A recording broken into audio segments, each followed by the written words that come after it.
Bruce. I see Bruce. Is Bruce online? All right. Good evening, everybody. Welcome to the Anacortes City Council meeting of October 13th, 2025. I'd like to call the meeting to order. Mr. Franciak, would you take the roll, please? Mr. Fantini. Here. Mr. Young. Here. Mr. Walters. Here. Ms. Cleveland McGrath. Here. Ms. Moulton. Here. Mr. McDougall. Ms. Hubick. Here. Thank you. Mayor Miller. Mr. Walters. Mr. McDougall is traveling for work. I move that we excuse his absence. Second. Motion by Mr. Walters, a second by Mr. Young to excuse Mr. McDougall. All in favor signify by saying aye. Aye. Any opposed? Motion carries. Please join me in the Pledge of Allegiance.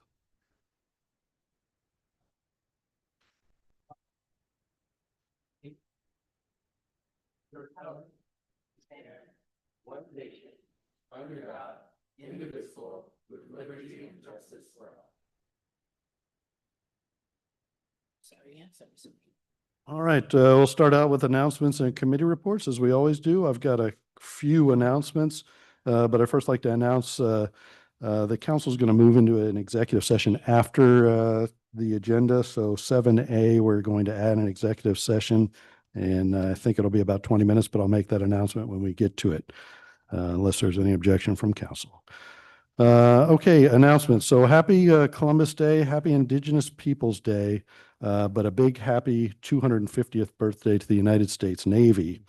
I do want to thank the Ann Washington chapter of the National Society of the Daughters of the American Revolution for hosting an event on the Rockfish Saturday to honor local Navy veterans. So it was really nice.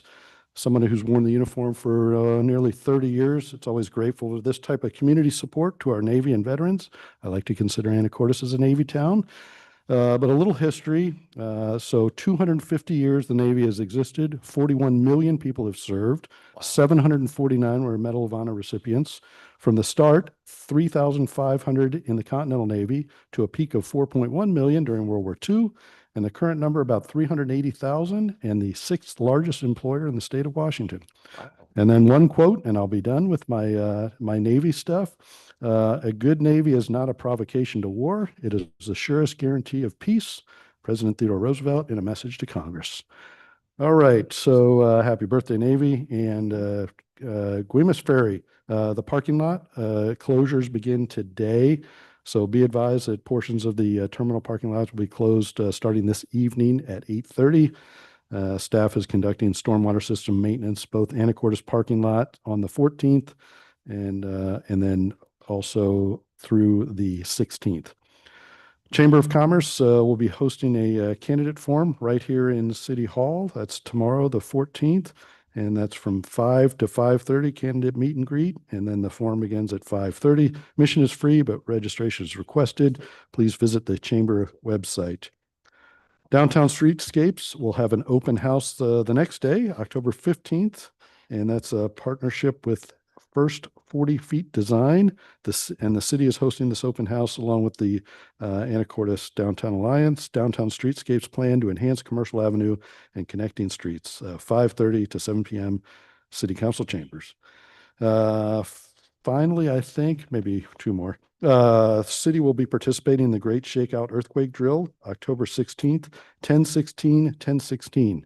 So I encourage everybody to think about, I always say whether it's going to be 5 seconds from now or 5 years from now, it's going to happen. So we need to be ready for the earthquake. So you'll hear, I got notes for this, same time the tsunami sirens along the inner and outer coast will be tested. And this will be a different sound. It won't be the regular tones. It'll be the regular a wailing sound as opposed to the chimes that we're used to during regular testing. Remember, regular testing first Monday at noon as a tsunami siren. So again, don't be alarmed and don't call 911, but 10/16 on the 16th. And then finally, had a few questions asked because A-Town went out about the town photo. The town photo is available for the community to download for free on our website. So feel free to enjoy that one. So that's all of the announcements that I have, and I will turn it over for council announcements and committee reports. So first up, Port City Liaison Committee.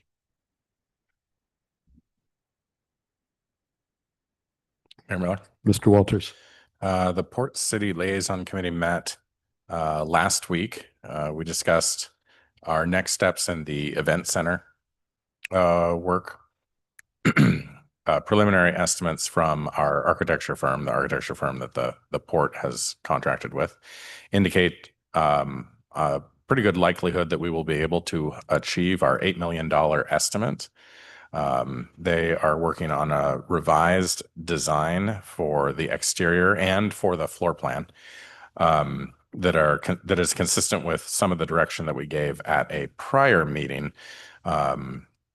to move the port's proposed lease space to point closer to the 9th R connector and minimize some of the other space usage and ground truth the storage room such that we can probably lower the ceiling a little bit, make a little bit better efficient use of space, and then start looking at changes to some of the finishes to continue to lower the cost. So I think we're pretty excited about that. We spent most of our time in that meeting discussing those next steps, figuring out when we will have our meeting with our user groups, the nonprofits that are likely to use the facility, and talking about how we are going to make the best use of our time with the architect at our next meeting, which is tomorrow morning, I think. All right, any questions for Mayor Miller? Mr. Young? No, I really appreciate the update on the event center space. It's community is really beginning to talk even more about it with curiosity. I just wanted to reiterate and hope that we would have the ability to have in, let's say, like a plug-in mobile kitchen, such as that electrical outlet, such that in case, there are other things. I know we're working to try to make sure that we're utilizing the services that are in Anacortes, but also, that electrical outlet, which could help a mobile kitchen, would be just tremendous, and it would cost very little. I'm just pushing to make sure we don't exclude it. Thank you. And we're tracking that. We're not quite at that level yet, but one of the things that we did emphasize in the prior meeting with the architect was you've got to be able to back a catering van up to the kitchen, and that wasn't really reflected on the existing conceptual site plan. So they're working on those issues, and we'll be sure to catch that when we get to it. Thank you. All right, any other questions for Port City? All right, Finance Committee, Mayor Miller. Ms. Cleveland McGrath. Thank you. So Finance Committee met on October 9th, and Council members Moulton, McDougall, and myself were there, along with Director Hoagland, and then we had a couple of staff, Melinda and Rhonda, present, which was helpful for us. We had a small update about the audit that's occurring now. Everything's going fairly smoothly. They're asking for more additional information, and staff is able to provide that. But that's should be wrapping up sooner than later. The other things we discussed was a little bit about just high-level discussions about, our budget for 2026 and some of our challenges we're having with not seeing an increase in sales tax, but still seeing an increase in other commitments that we have for the upcoming year, and trying to pare down and cut away as much as we can so that we can meet the expectations that council put on or told the staff and the mayor at our last retreat earlier this year. So some of those things look at, looking at the ER&R funds and how much we fund them, looking at our cash balance, looking at property tax, road maintenance funds, and then just kind of being aware of some of the other commitments we have moving forward. We also did a little more discussion about operating increases when it comes to sewer charges and storm sewer charges. I think there's been some discussion of that at council. We kind of just did a high level discussion. There's going to be further, but that it kind of looks like approximately $5 a month for a sewer charge, $5 a month for storm sewer charge, and then possibly that utility tax, which would be on residential, commercial, and industrial users, which would be approximately $2.50 a month. from our initial discussions, but would not affect our wholesale customers. So other than that, I think that's all we covered. It's always a challenging time of the year to try to make it all balanced. All right. Questions for Finance Committee? All right, next up, Planning Committee. Mayor Miller. Ms. Moulton. Thank you. The Planning Committee met today at 5. It was council members Cleland McGrath, Walters, and myself, and Planning Director John Coleman. We talked briefly about the Streetscape open house that's taking place here on Wednesday and some of the budget constraints that we're facing. And the planning department and the planning committee, we didn't have anything to really go over specifically, but just the general knowledge that there will be some tightening of belts in every department. We also talked about the permitting improvements that we are going to be enacting. So there is $15,000 in the budget for standard operating procedures. And for SmartGov, our permitting software that's been somewhat problematic, there's been some help from our own IT department rather than going outside to SmartGov, and that's been fruitful so far. So that's really helpful to have things happen here and basically now. So that's been great.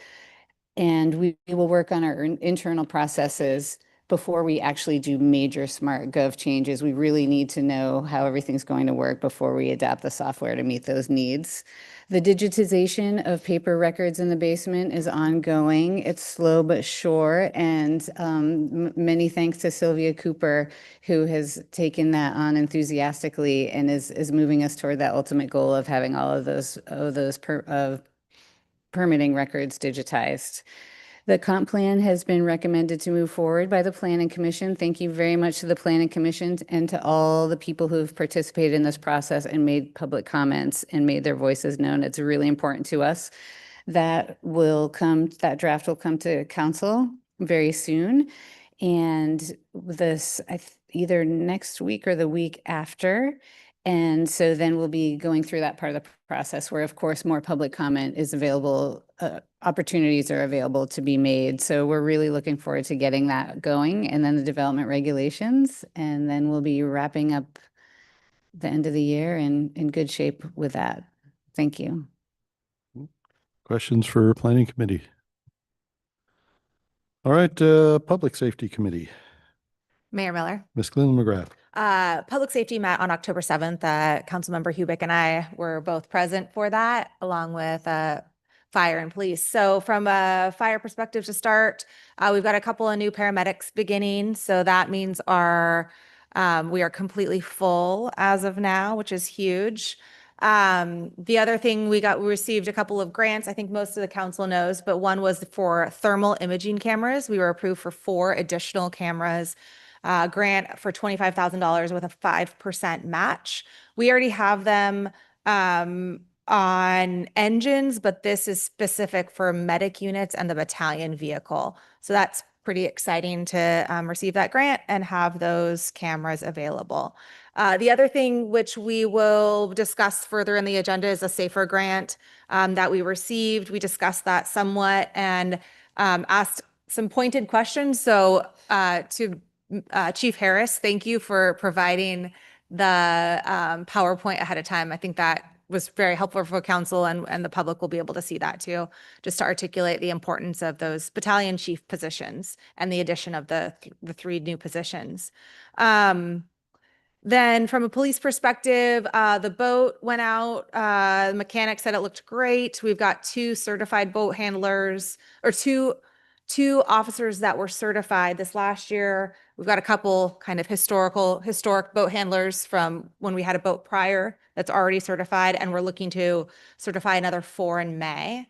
Officer Michael is going to go to bicycle instructor school. We used to have kind of officers on bicycles around. I think we just got too lean that we didn't have that as an option, but he's going to go to school so that he can also be an instructor for the rest of our police department. So that's kind of exciting. Working on forensics, digital forensic updates. So when there is evidence such as a phone, iPad, things like that, they actually have lockers, physical lockers that they can secure them in, keep them charged, and all those good things, which I wasn't aware of, but we saw pictures and that helped a lot. And then also they can process if they need to collect information on those using digital files. So that's kind of exciting that they're getting that up to date. And what else? We've got a couple of folks in the academy, a couple of folks that are still doing field training. One just finished field training. So everything seems to be going fairly well in police and fire. Questions for Public Safety Committee? All right, any other announcements or committee reports I may have missed? Mayor Miller. Mr. Fantini. I just wanted to mention again that next Monday, the 20th, from 11:30 to 1 p.m. will be the Association of Washington Cities District 14 meeting, of which we are part of. I know Miss Hubick will be going as well, and I think the mayor is going to go as well. But if there's anyone else that would like to attend, we would love to have your support there as we discuss AWC's 2026 legislative agenda.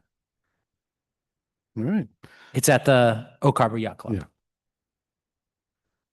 All right. Next up is public comment, and this is a time when any member of the public wishes to address council, anything that's not on our agenda. But I do have a couple of folks that signed up way in advance to come up. So if Andrew and Colette Arvidsson want to come up and talk to the council about White Cane Day.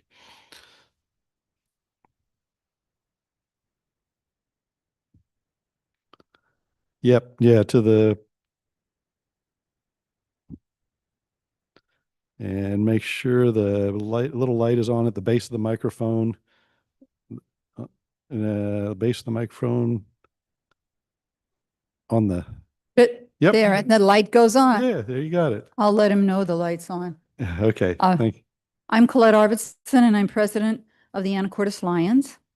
And I'm here tonight to talk about or to present White Cane Days, but I think it's most appropriate to have my husband, Andy Arvidsson, who we are both Lions, and he happens to be the president of the Washington Council of the Blind, the state organization. Both the council and the Lions have local meetings and local people in the community.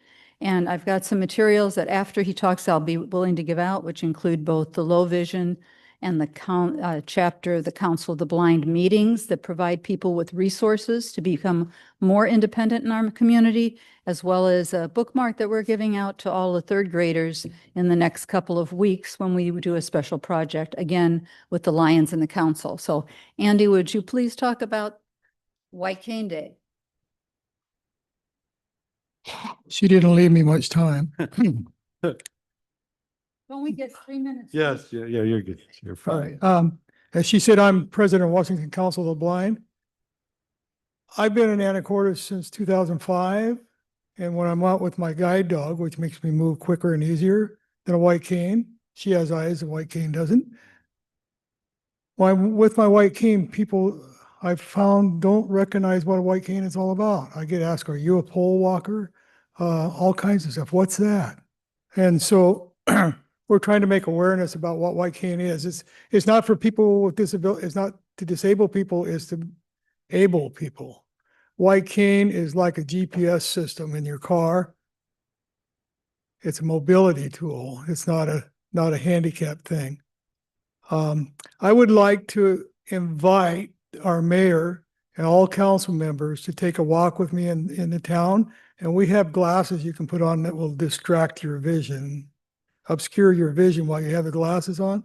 And so you can try to walk our sidewalks in our street in Anacortes, and you can find out how important a white cane would be to find objects and stuff in front of you. The only problem with a white cane is if they don't find stuff that hits you in the head. Doesn't go up. No. I probably have lumps to prove it. But it's about abilities. It's not about disabilities. We have a large group of people in Anacortes that are low vision. And a lot of people don't use white canes or guide dogs because they're afraid of being challenged. They're afraid of being vulnerable, and they're afraid of what people will think of them. I learned a long time ago when I started losing my eyesight back in the late 70s that what other people think of me really isn't any of my business. And so I want people to think about people being able to be able-bodied and not disabled. And so that's why I'm promoting this white cane thing.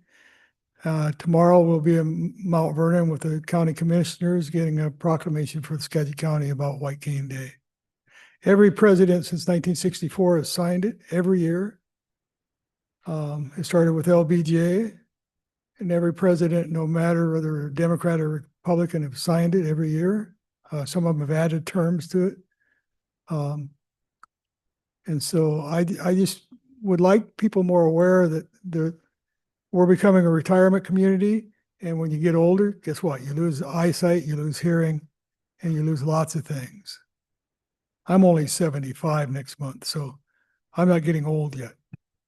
So I would like more people in a Washington State driver's manual, which I can read with my phone. It says in there that if you see somebody with a white cane or a guide dog, you must stop.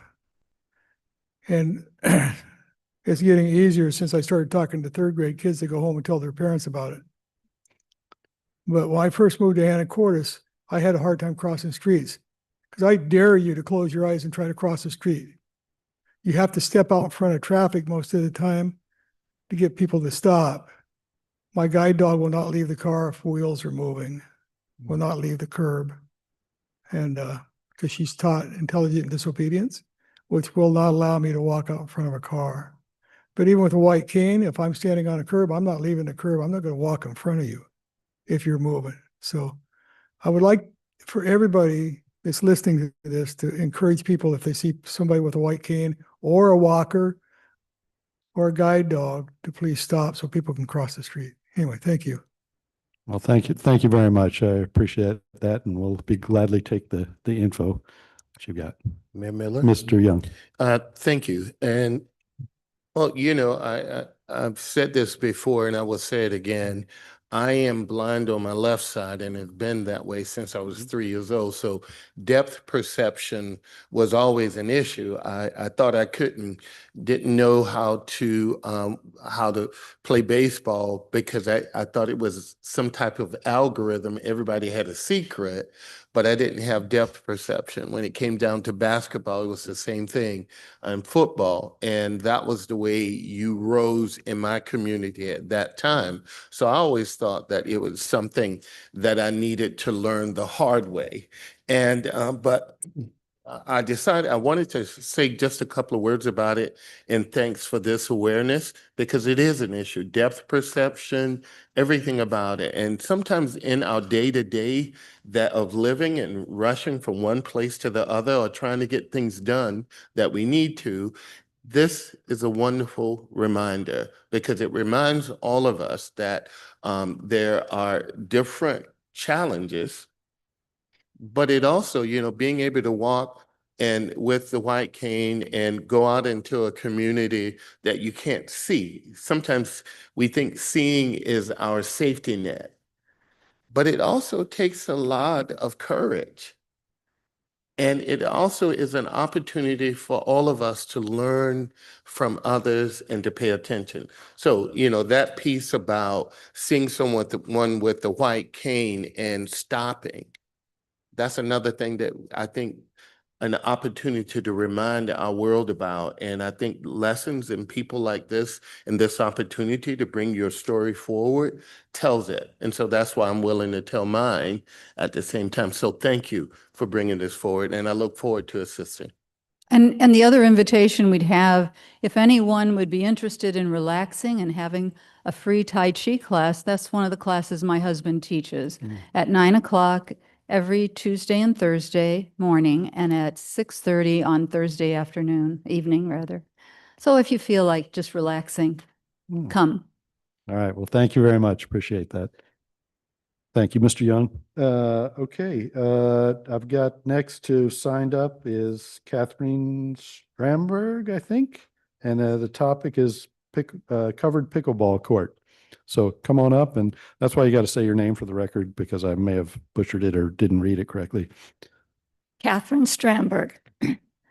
So I attended a meeting here about a year ago in which we were asked to what kinds of changes or ideas we'd like to see happen in the community. And at that time, I brought up pickleball court, and there seemed to be some interest in it.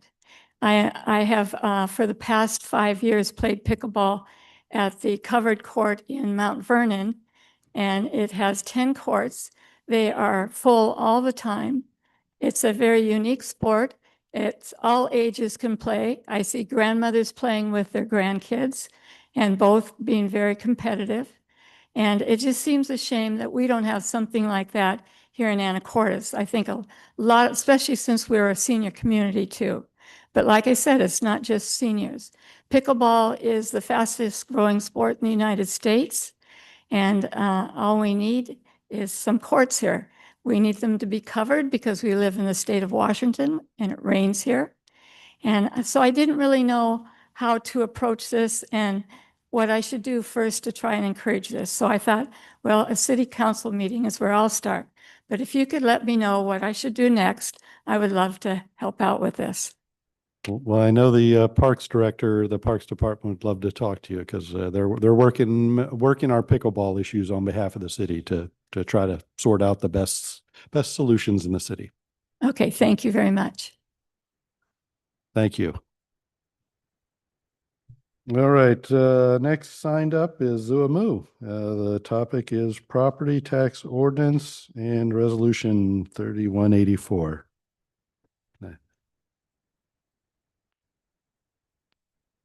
Shiwamu, Anacortes. A couple of things I would like to address the council members tonight. Number one is following up with the draft property tax ordinance public hearing last week.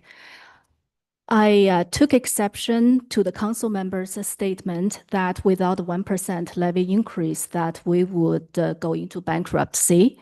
We have yet seen the city's 2026 budget.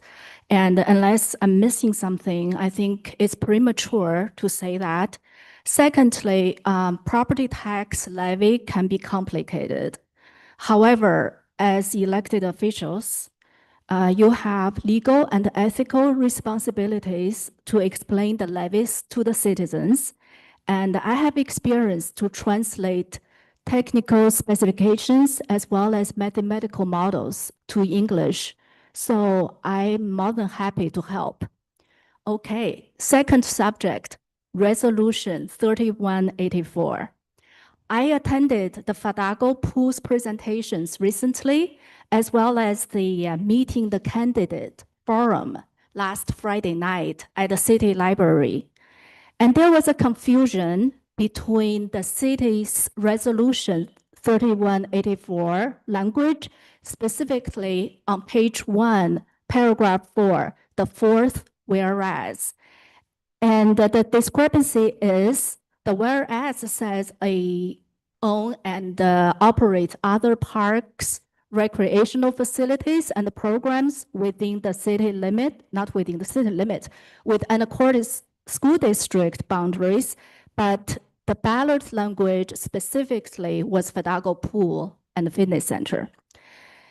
I actually noticed the issue back in mid-September, and I contacted the city attorney on September 22nd. And she understood my concern and confusion and said, and I requested a correction of the resolution language. And she said, because the resolution was already signed, so we're not able to correct it. Then I requested an amendment. And because I guess I was the only one raising the question, so that would be dealt on an individual basis. So we're not going to do an amendment. Additionally, during the forum, I heard another concern is on second page, the first section 4. You have two section 4s on page 2 in resolution 3184. The first one says, this matter, piece and parts can be unconstitutional or invalid, deemed by a court, and the levy and the tax collection will still take place. And that's viewed as an issue by some citizens. So I urge the city council looking at clarifications to the citizens prior to the, ballot voting. Thank you. Thank you very much. Appreciate the input.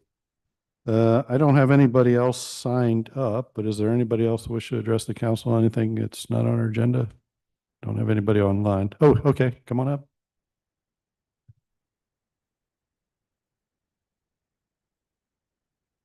Suzanne Roner, Anacortes, thank you for this opportunity. On July 28th, the City Council adopted Resolution 3184, requesting that the proposition to create the Fidalgo Metropolitan Park District be submitted to the voters. The proposition was identified as being a limited purpose MPD. This means that the ballot proposition must specifically identify those public parks or recreational facilities to be funded and must state the maximum regular levy rate. I recently received the voter pamphlet and read Proposition 1. It stated the property to be included in the MPD was the Fidalgo Pool and Fitness Center campus. The word campus does not seem specific. I asked AI, and I realize AI is not a lawyer, but it knows a lot of stuff. I asked if the word campus in a proposition would be advisable. The answer was no, for the following reasons. Number one, not defined in RCW 3561. Washington's MPD statute does not use or define campus in any context. The legal framework refers to territory, district boundaries, facilities, and parks. Number two, implied institutional scope. Campus typically connotes a school, college, or hospital setting. Using it in a civic or recreational context may confuse voters or imply a narrower scope than intended. Number three, ambiguity and expansion. If the MPD later acquires new sites, the term campus could raise questions about whether those sites are part of the original scope or subject to the same limitations. The title of the proposition, Fidalgo Recreation District, does not Fidalgo Metropolitan Recreation District does not contain the word pool and suggests a broader scope or broader purpose MPD. I then read Resolution 3184, which states if approved by voters, this new district would take over the Fidalgo Pool and Recreation District's operations and assets, including the Fidalgo Pool and Fitness Center and other parks and recreation programs within the same boundaries as Anacortes School District. This resolution language does not align with the proposition language. I asked AI if that was the problem. The answer was, heck yeah. A proposition to adopt a resolution should absolutely align in language, scope, and intent with the resolution it references. This ensures clarity, ensures legal clarity, voter understanding, and procedural integrity. So there are three problems with the proposition. The word campus is not legally defined in the governing RCW. The title of the proposition does not contain the word pool and appears to be in conflict with the limited purpose of the proposition. The language of the proposition, which is the language the voters will see on the ballot and the language the voters will use when deciding to vote yes or no, is not in alignment with the resolution it references. My intent today is to point out these ambiguities for the public record. Thank you and happy Columbus Day. Thank you very much. I appreciate that.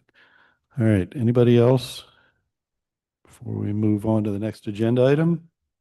I don't have anybody online, so we will go to our consent agenda, items 5A and B, council. Mayor Miller, Ms. Moulton. I move to approve consent agenda items A and B. Second. Motion by Ms. Moulton and a second by Mr. Young to approve the consent agenda. All in favor signify by saying aye. Aye. Any opposed? Motion carries. On to other business, starting with 6A, ordinance 5006, authorizing an interfund loan from water to sewer. This is a discussion item, and we got Mr. Hoagland and Mr. Rayum to. Thank you, Mayor, members of the council, members of the audience. This is the ordinance that we introduced last week. So this would be technically second read. It's an interfund loan that would loan $4.5 million from the water fund to the wastewater fund. And the idea would be to use this cash to get started on the combined sewer overflow project, the CSO project, as soon as possible. It was set up with a 5-year treasury interest rate, which is 3.61%. This represents the amount of interest that the 4.5 million could earn if it were invested into an eligible investment. And this would be the rate that would be paid back in simple interest form from the sewer fund to the water fund over a 5-year period. Council had a few questions last week, so Mr. Rayum is here to try and, I think, answer a few of those. All right, thank you. And I know this was presented when I wasn't here, but I know council is aware that this was obviously in the CFP, and you're also aware of our sewer funding challenges. So I think that's the financial mechanism, but Mr. Ram can probably remind council what the project's all about. Again, yeah. Good evening, Andy Rayum, Public Works Director. So this is just a kind of just a brief of what the CSO pump station is all about and why we would like to do it now. So we have a combined sewer system. What that means is during rain events, we get a lot of water. A lot of storm water goes into your sewer system. We typically see 2 million gallons a day. It goes up to 10 million gallons a day, and that's when it's really raining hard.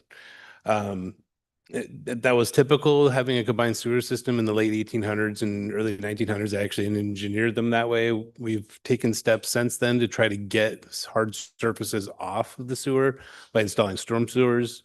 But there's still obviously we 500% increase in the sewer, so our flows during rain events. So it's not completely separated. It is considered a combined sewer system by the state of Washington. I think that's about. Oh, just to keep in mind, we are allowed one combined sewer overflow event per year via our wastewater discharge permit. Mayor Miller. Mr. Walters. To what extent is it a combined system? Obviously, new construction is getting connected to separate sewer and stormwater systems. So do you have any way of characterizing that? What portion of the city or what area?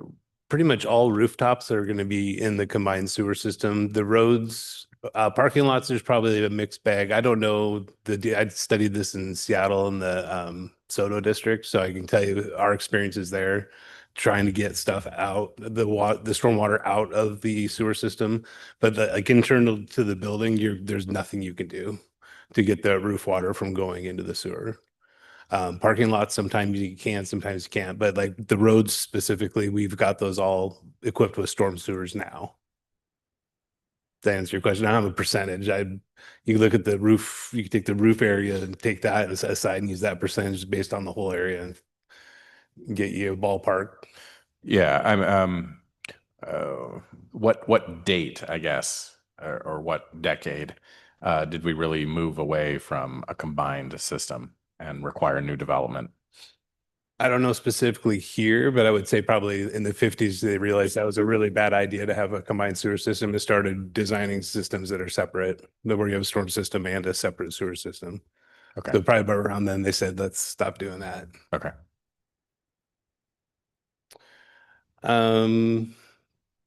So this is something I can go over these little bullet points here, but real quick, so our avenue, there's a big sewer trunk line under our avenue. It takes water all the way from Sharp's Corner basically and brings it back this way through our avenue's trunk line.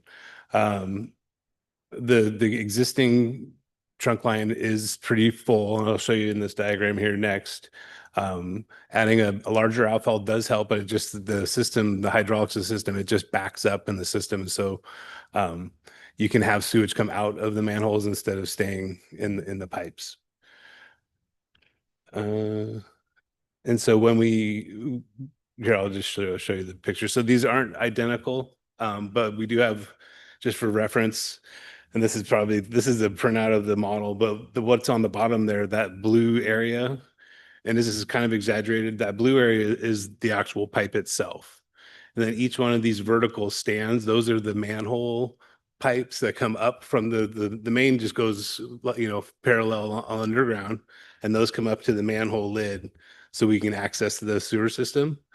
So each one of those is a manhole. And what you see is that during very hard rain events, that see how the blue starts coming up the vertical manhole pipes. There you can see where it says just south of Safeway, how it is above the green line there is the surface, the ground surface. And that's when you have sewage coming out onto the street. So, and we have proven this model actually does work. We've seen that happen at that exact location just south of Safeway and R Avenue. So with the, this is that model run, that this is the first thing they gave me when I started working here, by the way. So it is a big deal. You can't have sanitary sewer overflows. Not only is it disgusting, but it's also a Department of Ecology issue with your stormwater permit, and I can just go on and on, but it's a bad thing. So you try to avoid that at all costs. So one of the things, like I said, was to build that trunk line. So, or I'm sorry, the new outfall. So the new outfall is in, and we did have this design pretty much ready last year, but we were still working on the outfall, and we couldn't have, I don't know if you've seen two contracted construction companies in the same work area at the same time, but it's not a good thing. So you typically try to sequence and wait. And so we've been waiting on the CSO pump station to get the trunk line done. So the trunk line's done. But what this model shows you, and it shows you where Safeway is, and obviously it's going down the system south more. But see how the pipe itself isn't full, which is not surcharged, which is a great thing. And the only way we can do that is building this CSO pump station. That's kind of the gist of it. So without it, it did help to have the outfall in, but it's not enough. I'd asked that question first, was like, are we good now? We tried modeling it without the CSO pump station, and they did, and it didn't help in the heavy rain events. So, and we don't typically, we had a CSO since I've been here? No. So we haven't had one yet, but again, we were permitted to have one per year. We report it to college. We measure how much we discharge. Yeah, so, but it will happen. I mean, it rains that hard someday that it'll happen. So the project status, so it's 100% designed, it's bid ready. With a project like this, if you did want to pause it, you could. The only problem is you have to reevaluate the design. So then it's not 100% design anymore. You got to hire somebody to do that. With this size of a design, I would estimate it's between $250,000 and $500,000 to refresh the plan set. So I don't recommend doing that. We have a bid ready package ready to go right now, so we don't incur that cost. I already went over having two contractors in the same location at the same time is a bad thing. And then we did look at we didn't think we had a cash issue until it just literally came up. So we haven't had a whole lot of opportunity to look at grants. The grants typically are for CSO abatement, which means you've removed a CSO, not improved the CSO's function. So I wouldn't recommend that being a real likely way to go to try to finance this in a different way. If we did try to go with the grant cycle, we'd be about a year and a half again. And so we're back in the same boat of refreshing 100% plan our design. So I think that's, a map. You guys love maps. So I don't know if you can see, can you guys see my little pointer? So the trunk comes in right here. So we're not showing existing stuff. This isn't the best, but this is the plan set for the actual project. So the trunk line comes down the street and comes into this building. We're going to intercept it with this. This will have it's called a weir. So once the water gets full enough, it'll go over the weir and go into this is the CSO pump station right here. And it hooks up to our new outfall out the side here. You can kind of see it really light. And that's kind of the gist of it. There's pumps in here. There's meters in here. There's a way for the water to go back. Oh, we're having a fire. For the water to go back from the CSO back to the plant to be treated instead of having a CSO. Again, we try not to do this, but if we have to once a year, we're still okay. But like Walker said, we haven't had one in a couple of years. So I think it's the second time I've knocked on wood.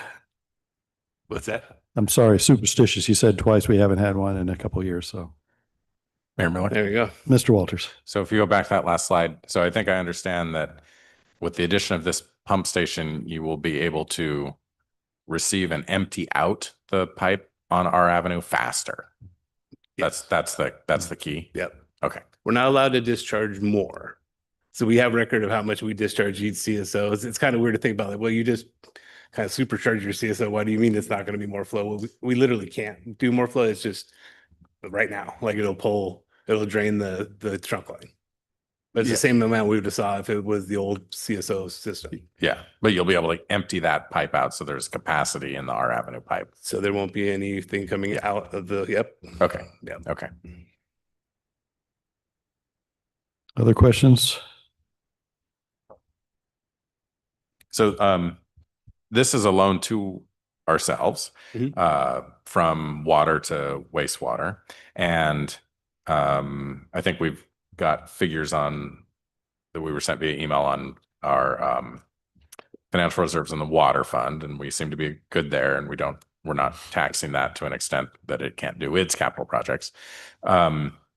What will we be committing to by virtue of this action in terms of rates?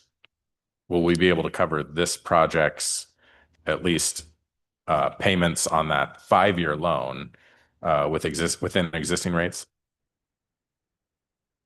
The initial analysis that we've done on this, so over a 5-year period, payback for the interfund loan, we have talked a couple times now during the preliminary budget process about a roughly $5 rate increase per month in the sewer fund, and that would cover the entirety of the annual balance due back to the water fund. But in the absence of that? Yeah, so we would sharpen our pencils back. In addition to what we're already doing during the budget process, we would sharpen our pencils and just come up with that internally. So this is in fact, we're talking about capital projects in the sewer fund today, and this is the #1 project they have. So in the absence of this $4.5 million, we would have to rework the existing budget to fit within the existing cash flow. Is this I don't have the CFP open in front of me. Is this the only project for 2026 for wastewater? No, the other. Stormwater that was isolated down to 1 or 2 projects. I think. Yeah, stormwater had 2. Okay. Yeah. Okay. All right. I think I'm following you. So we would have to cut other projects if we didn't adopt that additional rate. Yeah, in fact, the way the budget is shaping up right now, even with that additional funding, we would not budget for the full complement of CFP projects identified for 2026 in the wastewater fund. Okay. All right. I was just trying to get at, it seems like we're sailing toward a rate increase on sewer. I just wanted to know when we are actually making that decision. And it sounds like we're not necessarily making it tonight, but soon. Correct. Yeah. Okay.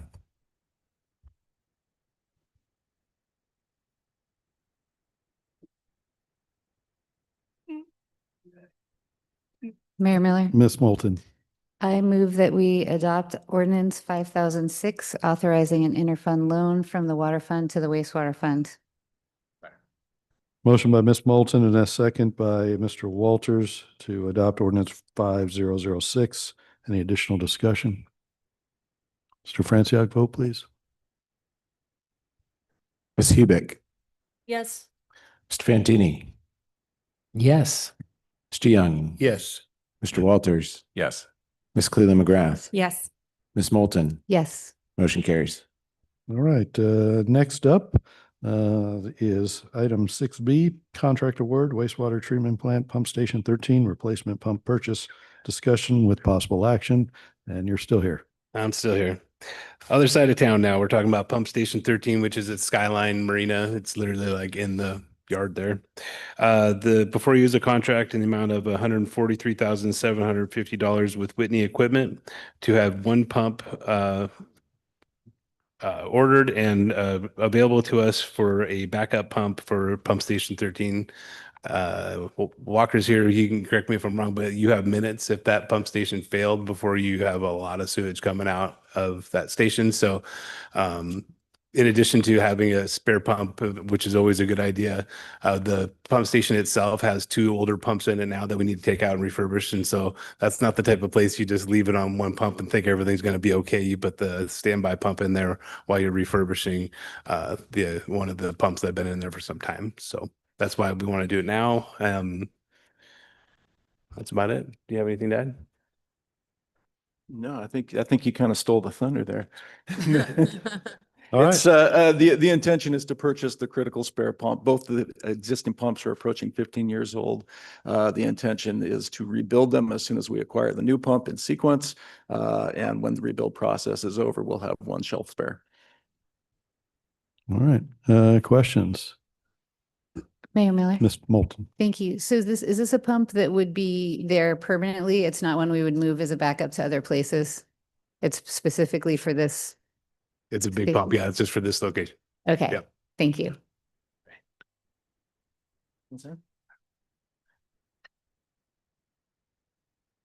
Well, I move that the city council authorize the mayor to sign contract 25263 SEW 001 with Whitney Equipment Company in the amount of $143,754.31 for the wastewater treatment plant pump station 13 replacement pump purchase. Second.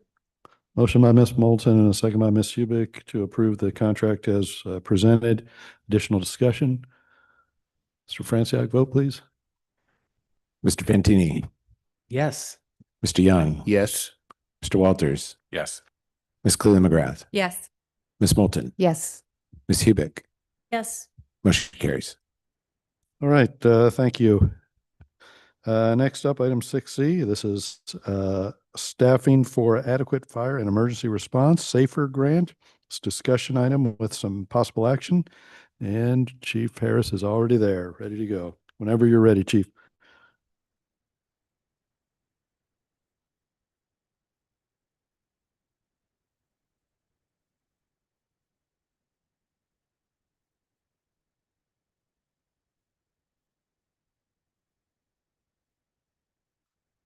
Yep, it needs to be on.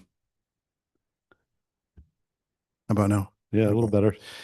Thank you, Mayor Miller, members of council. Tonight, we're here to present to you the SAFER grant and how we intend to utilize the positions that it will fund.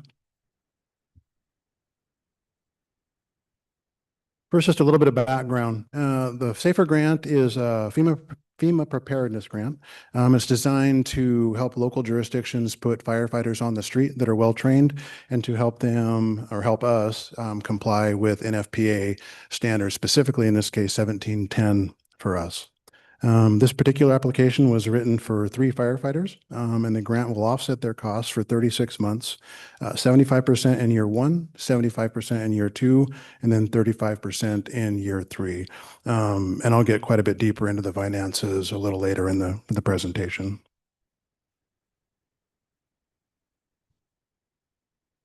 So this slide wasn't in the packet that I sent you on Friday. It was put in after some questions came up over the weekend. But really, it's just our AFD org chart, both current and and what we intend for it to look like in the future. Currently, you'll see myself and 2 assistant chiefs, or up until the very recent past, myself and 2 assistant chiefs have shared the duty chief responsibilities. And with that, once we go home at night for 7 days on and then 14 off, we respond back when there's a critical call, a boat fire, a structure fire, CPRs, or multiple calls. And then each of our shifts, we have 3 shifts, is supervised by a battalion chief. And on each of those shifts are 3 lieutenants and 7 firefighters.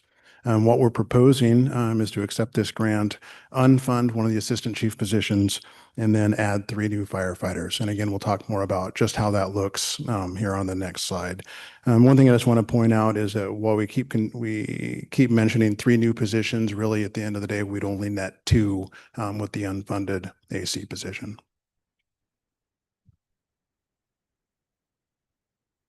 And with this one, I promised the Public Safety Committee some stick figures in the presentation. So that's what this is. And it's really just a display to show, we talk about 11 firefighters or 12 firefighters, but what that really looks like every day. So if you look there on the left, you'll see 11 firefighters represented on the shift. But with Kelly days, vacation, and sick, there's between 2 and 3 off on a regular basis. The vast majority of days, there's 3 off, and that leaves 8 to work. And you'll see in that case, the battalion chief functions as both the shift supervisor and the company officer on the truck or engine company. And then also at Station 1, we staff Med 14 with 2 firefighters or a lieutenant and a firefighter. As you'll remember, out at stations 2 and 3, our outlying stations, there's only 2 personnel assigned when we're at minimum staffing, which is almost always, and they cross staff. So they'll get into either a medic unit or a fire engine, depending on what type of call comes in. Mayor Miller. Mr. Walters. On this graphic, what is the significance of the red stick figures? Are those angry firefighters? The battalion chief is the angry one. You'll see I made him frowning there. But no, so I'm sorry. So that's actually colors of helmets in a sense. So our chiefs wear white helmets, lieutenants wear red, and then in our department, firefighters wear black, but that doesn't show up good with the smiley face. So I made them yellow, which is another common fire color. Okay, maybe I missed it. Then what's the red? Lieutenants. Lieutenants. Okay. All right. And then if you look to the right there, you'll see if we add 1 more for a shift of 12, again, there'll be almost always 3 off at that point, but that still leaves 9 on. In that case, the battalion chief will move into the command vehicle where they were always intended to function out of, and then that lieutenant would move on to the truck or engine company, and represented the new firefighter with the orange would move on to the medic unit, depending on who's off on any given day. Mayor Miller. Ms. Moulton. Thank you. Chief, could you remind me what a Kelly Day is, please? Yeah, Kelly Day. So it's a scheduled day off. And it really comes down to, as we work, one of the benefits to our employees working 24 or 48-hour shifts is we only have to have 3 platoons to cover 24 hours a day, 7 days a week. Any other schedule beyond that, a day shift or a 12, we'd have to have 4 or more platoons to cover those. And in the FLSA, or the Fair Labor Standards Act, it allows for firefighters and police officers to work at a different, because most employees get overtime at the 40-hour mark. Firefighters can work up to 53 hours in a period. Our firefighters in our contract they're on a 24-day cycle. So on that 24-day cycle, they're scheduled to work 8. But if they worked all 8, that would put them over that, even the FLSA threshold. There'd be built-in overtime. So the Kelly Day drops those hours below that threshold. So there's no automatic overtime. Okay.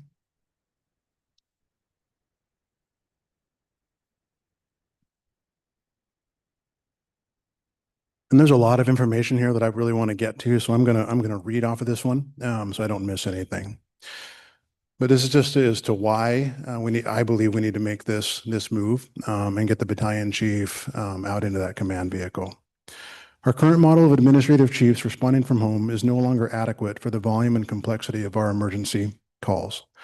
The AC and myself don't have enough time to train with the crews in a manner that makes us effective operationally, and it reduces the safety of our members and the public. We also aren't involved in the minute-to-minute status of routine calls and unit dispositions as the BC would be. When a major call comes in, we are immediately behind the curve as it relates to the operational status of the department. Related to this, the time that the AC and I do allocate to emergency response and monitoring calls directly affects our ability to properly carry out our administrative responsibilities. The frequent distractions greatly reduces our productivity. Getting the BCs out of the engine will allow them to properly supervise, develop, and train their lieutenants and firefighters. Currently, stations 2 and 3 either have to go without some of the training, or they have to come out of position back into station 1 if they want to train with the battalion chief. This leaves our citizens unprotected during those times. When our shift supervisors are assigned to the 2-person companies today, they are unable to carry out the command responsibilities that are critical to both safety and effectiveness at emergency scenes. We are forcing our incident commanders to try and command while simultaneously carrying out hands-on task level assignments. NIOSH is a government agency responsible for evaluating the cause of firefighter deaths and serious injuries. The NIOSH 5 are common elements found in incidents involving firefighter deaths. The first 4, inadequate risk assessment, lack of incident command, lack of accountability, and insufficient communications, are all directly impacted when we don't have the early arriving BC to assume command. We've been lucky, but we're taking a serious risk that we can now alleviate. Also, having the BC as an independent unit is a force multiplier. They can be flexible and assist on calls in the outlying areas of town that might otherwise require an engine to respond and be out of position. They'll also be able to arrive faster and serve in the 2 in, 1 out, or 2 in, 2 out capacity that I know we've discussed multiple times in the past for imminent rescue.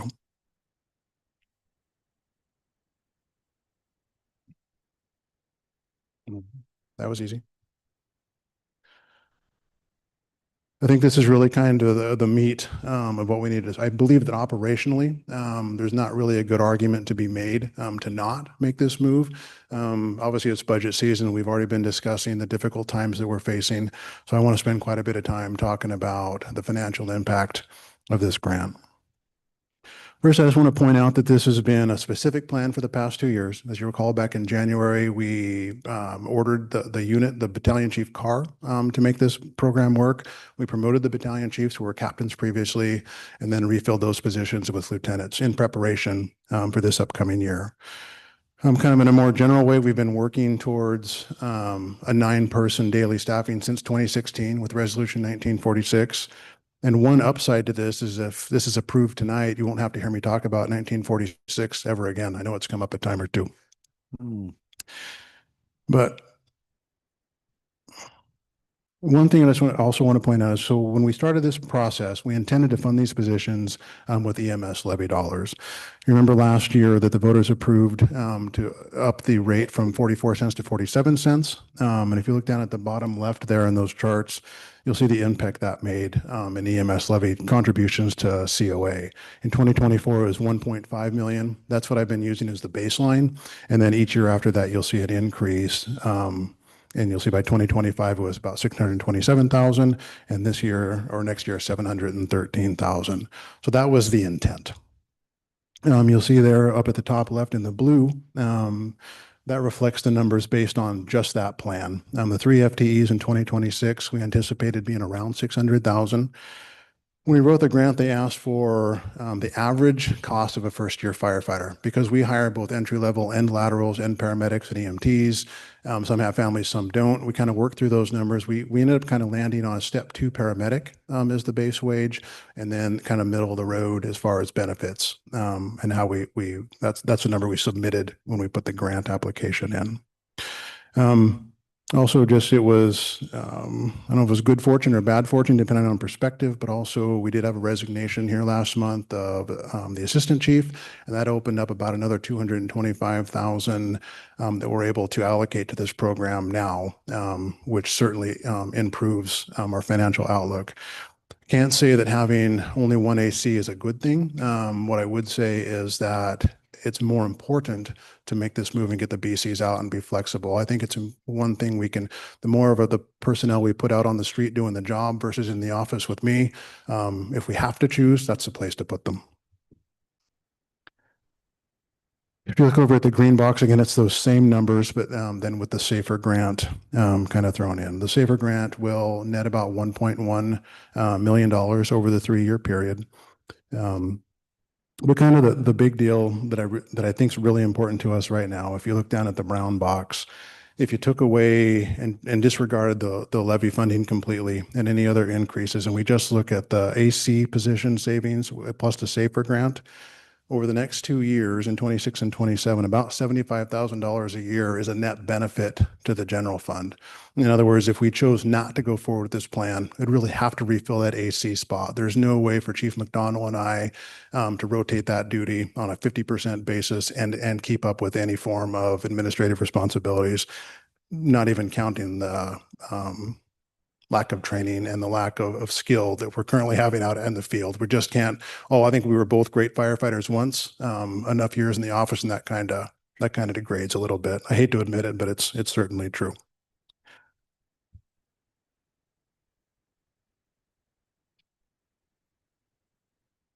And really, that's kind of it for the presentation. Happy to answer any questions that you might have. Council? Mayor Miller. Mr. Young. I was hesitant about being the first person, but and that's probably not unusual for your expectation of me. I'm very much supportive of the work that's been done. I mean, the guys and the people have done an extraordinary job of not only helping us as a community to be rock solid and moving things forward. And so I applaud that. And I also applaud the fact of being able to have the grant to come in to help us in this process. The only question I have that I would like a little bit more of you elaborate on is after the 3 years, after the 3 years, then what? What's the cost associated with it? And I guess my worry and how I want you to shape the answer to that question is that my worry is about where we are now economically as a city and trying to find the dollars that we've already heard everybody else mentioning before about trying to pencil out. I think that's what our super accountant did to us. But I guess what I'm looking for is after 3 years, what are those costs associated with it? I recognize that we need it. I recognize that it would be a help. I recognize that, as a community, there are standards we want to keep, and that the heaviness of having to shift back and forth between trying to maintain responsibilities at the level we are accustomed to. My question is really after 3 years, because what that may, if you can help us understand that the rising cost of employee costs and everything else, and just given where we are right now, that's my concern. It has nothing to do with supporting this move because I do believe in this being a great thing for us. But my concern is after 3 years, what are those costs going to be like? And to be honest, I'm just a little worried about 3 years. I know this is about now for this 3 years and accepting this. I think that's the thing we should do. But I also think that you should speak to what happens after 3 years. What are those costs associated with that, such that we can begin to anticipate what we might need to do in order to address it? No, absolutely. So with that, one thing I should point out is the intent was, again, to utilize those EMS levy funds, and those grow by about $90,000 a year each year. So if the budget were currently stable and we had followed that plan, we'd just follow that, and that would continue to grow along with these employees.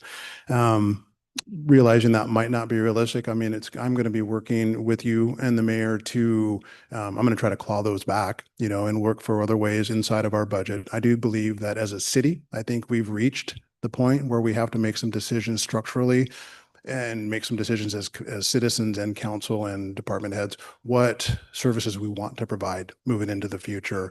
Our citizens have a certain expectation. Are we going to increase funding to get there? Are we going to cut services? I can't answer all those questions. I will tell you that from the fire department perspective, I'm looking at things like an ambulance utility. I'm doing some research trying to figure out is that a way for us to fund long-term in the future. We're having discussions about regionalization or things like fire authorities, the future to take, that's a whole nother conversation that takes the fire department off the city books and changes how we fund completely.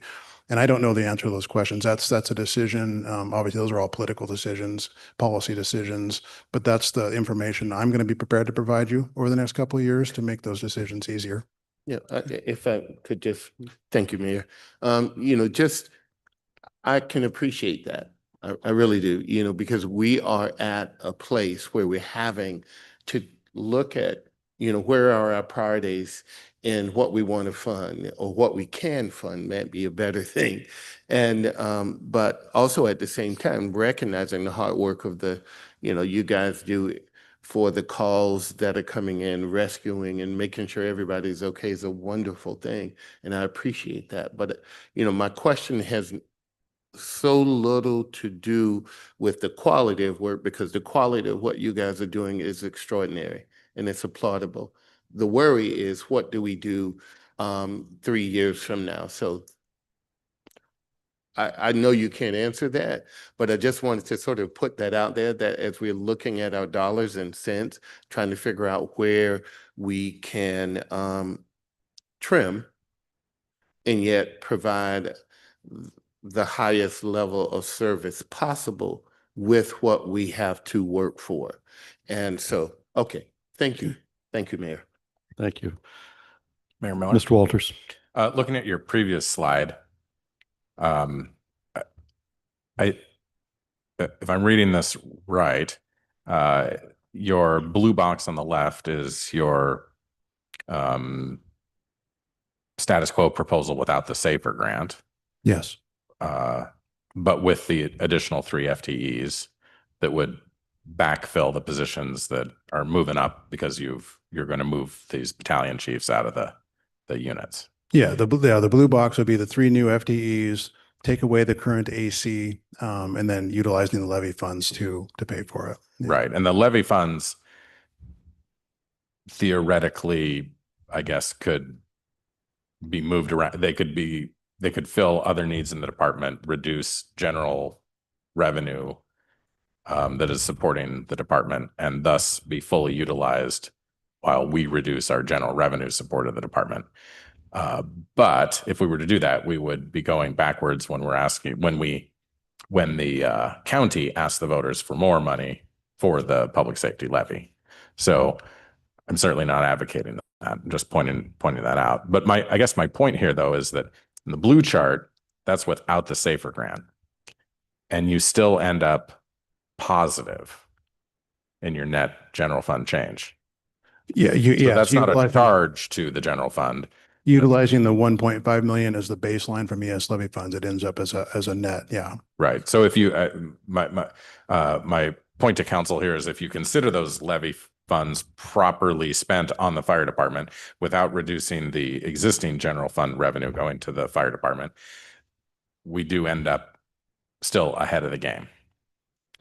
And that's kind of how I'd like to look at it for the next 3 years, is kind of go back in time a little bit and continue to think of it as the levy funds funding it. That way in 3 years' time, they continue to fund it.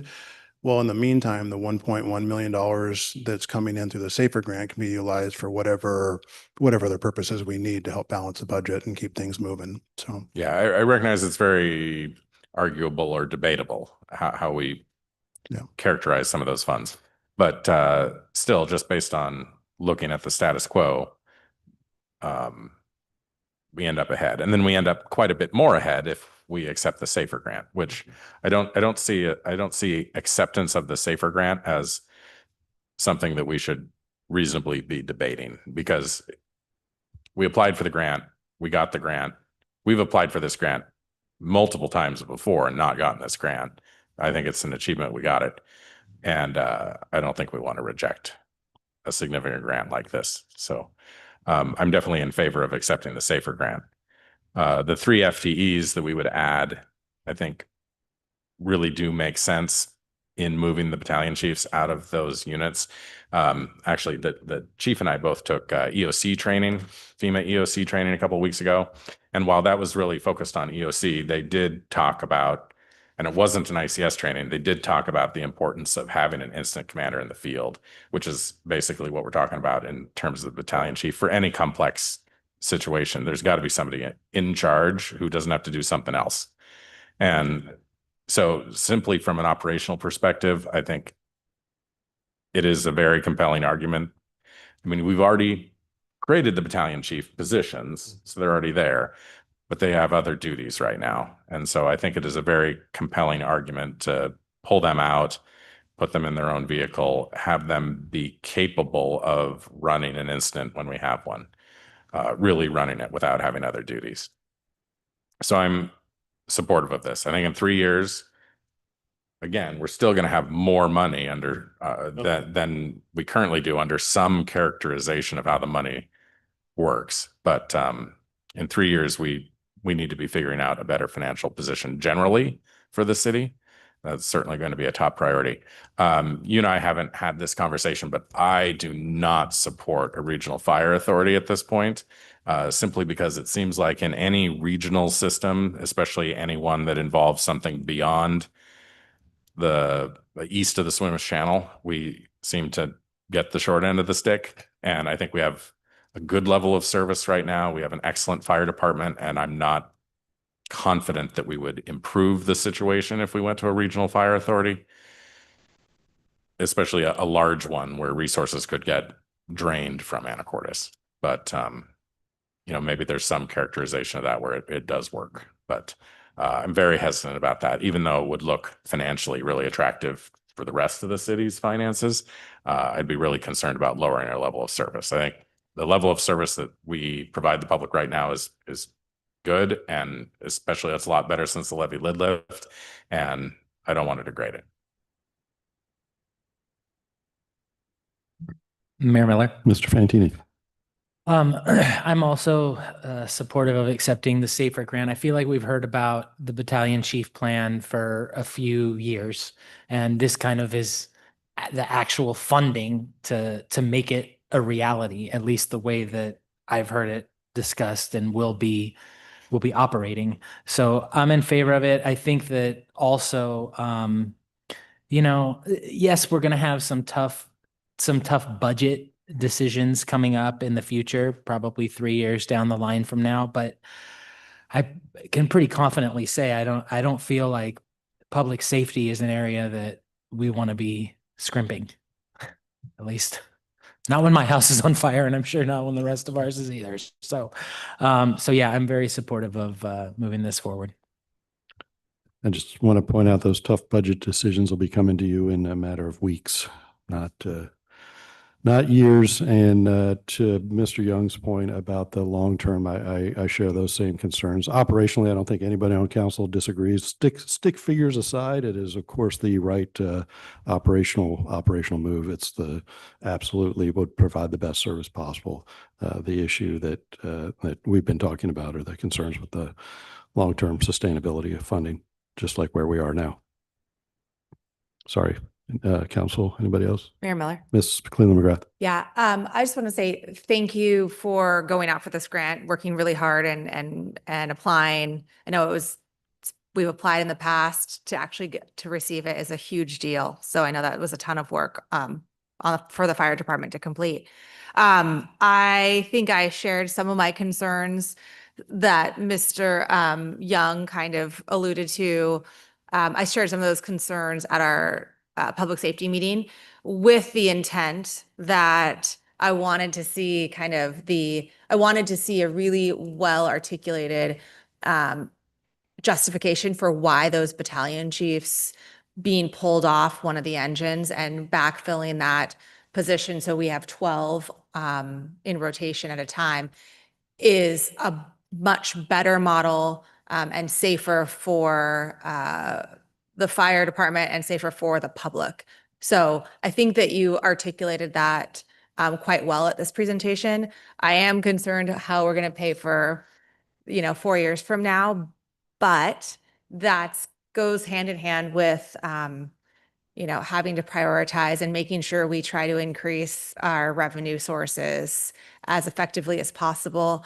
And going back to kind of the goal that our levy lid lift was about increasing staffing and making sure that when someone is in an emergency and they pick up the phone and call 911, there are human beings there that are able to care for them responsibly. And so I think that this really articulates, and you showed that, why we need this kind of final step to finish the levy lid lift and make sure that our level of service is at a point that our community wants and expects.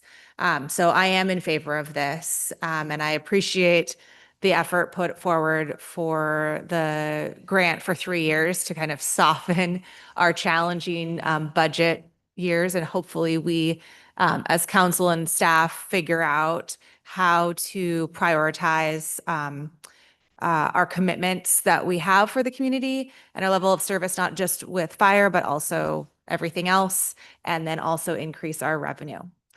So thank you. I do have one question.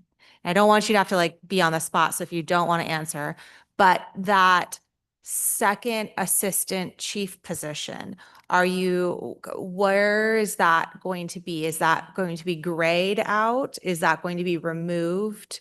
Have you given that any thought that you want to share publicly, or is that something for a future discussion? No, so what I'm requesting is if we unfund it. I don't want to take it off the books. I think that someday we need to take a look at it again in some format, whether it's a fire marshal or an ops chief or a training chief. I don't know. One thing that so some of the responsibilities will be shifted down to the battalion chiefs. Some of the training, some of the inspections they'll be doing more of that. And frankly, give us an opportunity for a couple of years to really evaluate, where that deep need is. Can we handle it with two? If we can, then we're saving some, long-term money. So. Mayor Miller? Mr. Walters? I think I would remove that position from the org chart. If it's not funded and it's intended to be vacant for 3 years, it seems unlikely that at year 4, we are going to have more money to fill in the SAFER grant money and hire an assistant chief. But also, if we look at a different position, we may look at a different position. A fire marshal, a fire code official, a fire inspector, some other position. I don't think it makes sense to just leave it on the org chart and unfunded. I think it makes more sense to just delete it from the org chart and expect to operate without it. We will be adding firefighters again in the future. Our population will continue to grow. Our service demand will continue to grow. So we will just have to evaluate what it looks like at that time. That would be my preference anyway. Yeah, my only argument to that is when dealing with city councils and it changes all the time is once it's gone, then I feel like it's starting from scratch as I'm trying to educate whatever council makeup is here in 4 or 6 years. But hopefully that'll be my successor's problem. Be the burden to carry. Yeah, it doesn't change anything for me, whether it was there or not, but other than just that. So, yeah. Mayor Miller. Mr. Young. Just follow up on that with a little bit more banter.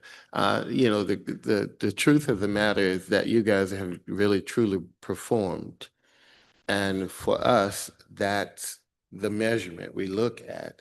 And that's, in my opinion, have been stellar. And so, even though the reluctance to take it off the org chart, I think in the requests that's been coming forward have, reasonably been very fair and has always been about safety and service. So, I think if you continue that, it won't be as much of an issue. The biggest thing at least I will be looking at is how do we fund it? And, and the net tangible value of funding it to the cost versus what do we get with it. And, so far, I think you guys have done a really good job about it. And so, thank you. Mayor Miller. Ms. Moulton. Thank you, Chief, for this excellent presentation. I feel like it's really well laid out, the financials, everything. Thank you for including the org chart for tonight that some of us asked for. That is helpful. And I would not be opposed to taking that position off of it. It would just be nice to just have that clean for now, in my opinion. But again, this could be talked about later. Congratulations on the grant for working so hard to get it. I think it's 15% of applicants get it. It's major. It's a great accomplishment. So I do fully support this. It's going to make us a better, safer city with the kind of response that we count on really every day, and that we'll continue to be able to do that. So thanks for all your work. And just one thing with that is I appreciate the thank yous and such. The truth is I did very little work on the grant itself. The folks sitting back in the audience behind me did a whole bunch of typing and a whole bunch of research to make this happen. So just pass that on to them. All right. Yeah, Ms. Hubick. To authorize the mayor to accept the fiscal year 2024 SAFER Grant Award and create 3 new fire department FTEs beginning in 2026. Second. Read my mind. Thank you. Motion by Ms. Hubick, second by Mr. Young, to authorize the acceptance of this SAFER grant as presented. Any additional discussion? Mr. Franciac, vote please. Mr. Young. Yes. Mr. Walters. Yes. Ms. Cleland McGrath. Yes. Ms. Moulton. Yes. Ms. Hubick. Yes. Mr. Fantini. Yes. Motion carries. Thank you. Thanks, Chief, and thanks to the wonderful Anacortes Fire Department. Next up, item 6D. This is Access Anacortes Fiber Internet presentation with associated ordinance 5007. And Ms. Shu, you're almost pulling up the presentation. This will be.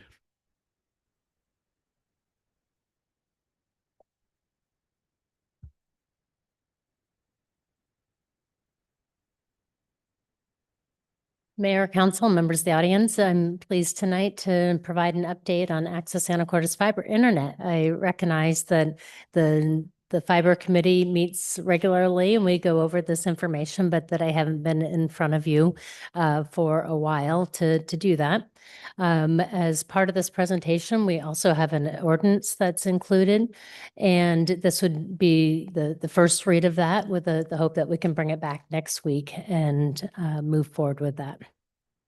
So I always think that it's important for me to go back and reevaluate, review the business plan goals that we put together back in 2019 when we were first thinking about building a fiber network. And we had 7 specific things that we needed to do or wanted to do. And I feel pleased to be able to be in front of you tonight and say, yes, we're doing that. We're meeting those goals. The first was to deliver high-speed residential and business internet at competitive prices, that we're going to do always have excellent customer service, that we're going to have a market share. So let's say every 100 houses that we pass, that we would have 35 of those 100 houses, businesses or residences that had selected our service as their internet service provider. That we're going to be paying for our construction liabilities with subscriber revenue, and that includes loans, and we did go out to bond last year. That we would achieve the payback of those construction within 15 to 20 years, and that would become cash flow positive in 2 to 3 years. That this would help to spur local business development and economic growth. And I can affirmatively check every one of those boxes. And it's, because of the support of the councils, the support of the community in selecting our service that has been possible.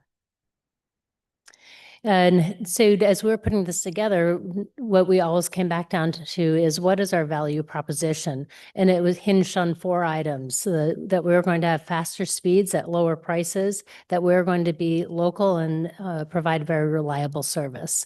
The rates that you're seeing here are the rates that we put in place initially, and they still remain in effect. It also doesn't require a contract for our residential customers. So you can sign up today, and we need to earn your trust every single day with our service. If you're unhappy with it, you can go ahead and cancel it. You're not tied into a long-term contract. With our business plans, we do require a 12-month contract. So the high-speed internet really does benefit Anacortes as a whole. It helps to expand local business opportunities. So for our storefronts that decide to have an online marketplace, it's a great expansion opportunity for them to get out into the market. We definitely saw the importance during COVID with homeschooling about the importance of being able to attend school remotely and continue that education opportunities now are a norm, that we can always fall back to that. It also has built different employment opportunities in the community. And we've had people that have told us that they have specifically chosen to either relocate their businesses or to purchase homes in Anacortes because of the ability to have that high-speed internet access through the city. That was one of their decision-making points when they were making that decision. Telemedicine options have certainly increased, and the ability to have that high-speed internet does help with that. Saves time and money because when you have internet-only services, there are no taxes associated with that. And it means that you get one bill from the city. And so one less check or bill pay that you need to figure out every month. And studies continue to show that having broadband connection can increase a home's value up over 3%. So, and we talked about the business development.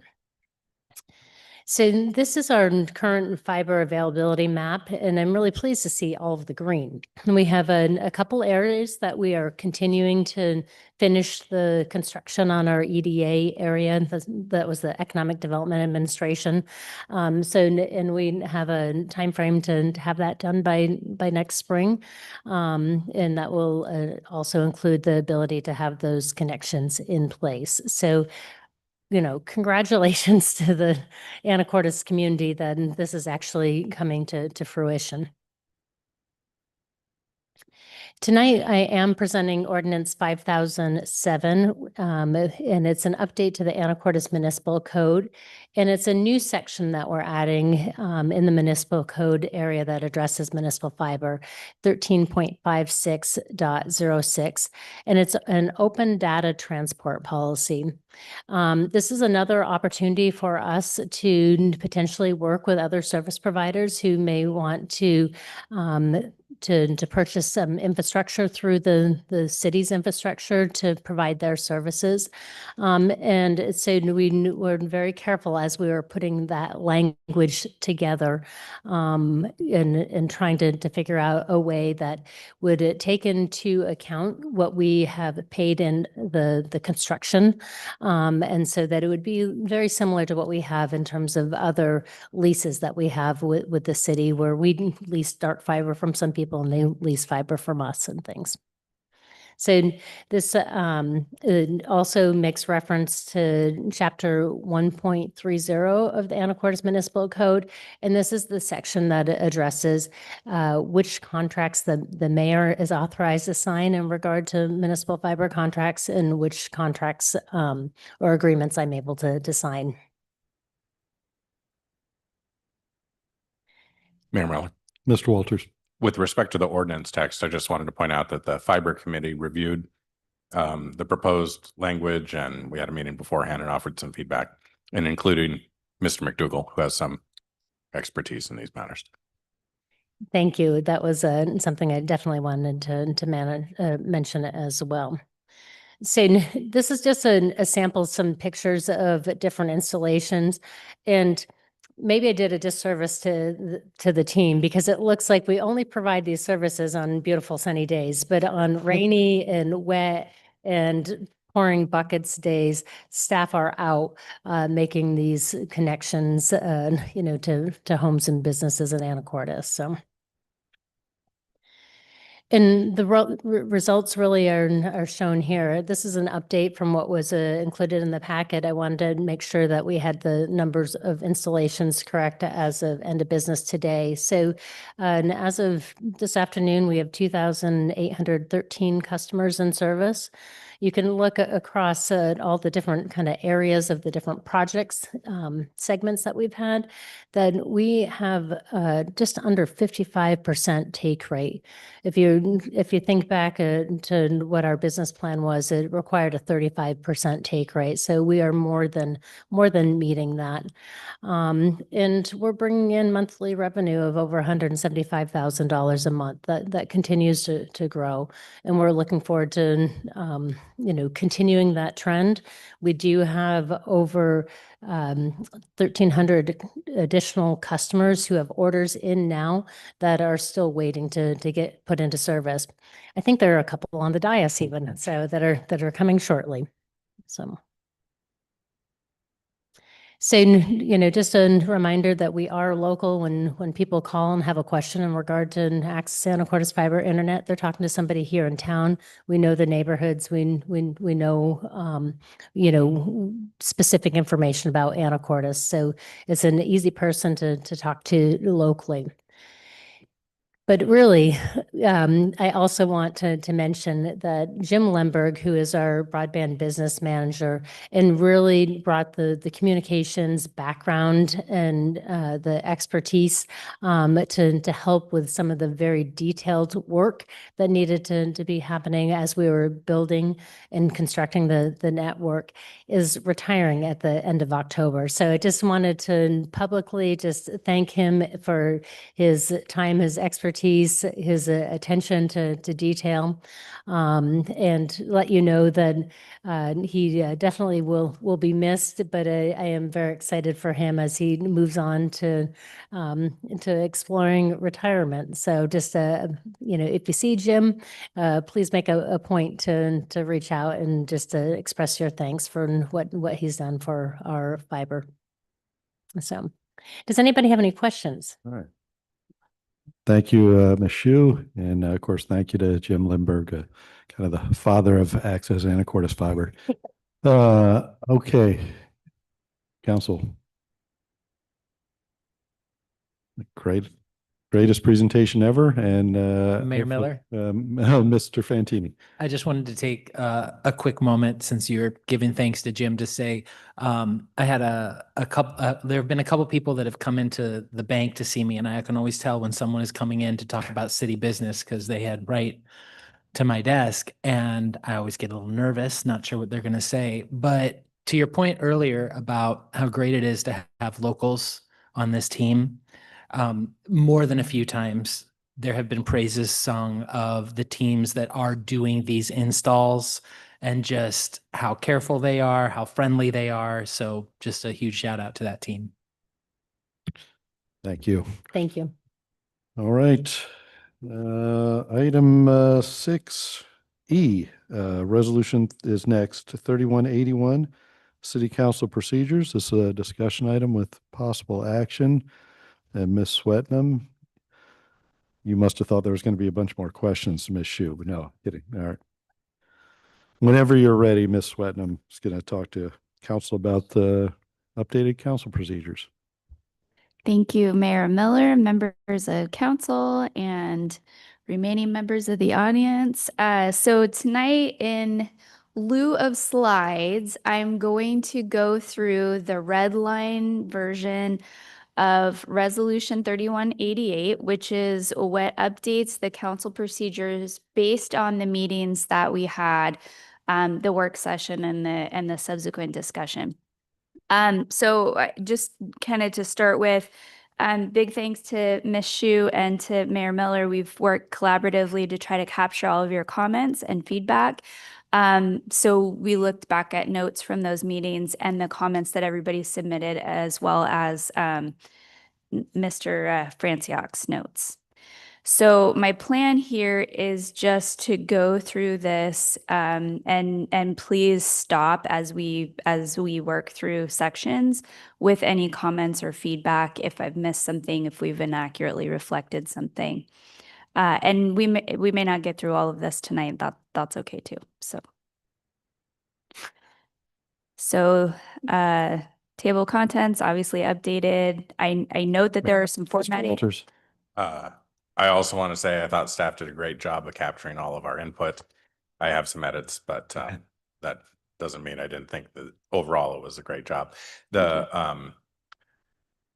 resolution on page 1 though says the resolution takes effect 5 days after publication.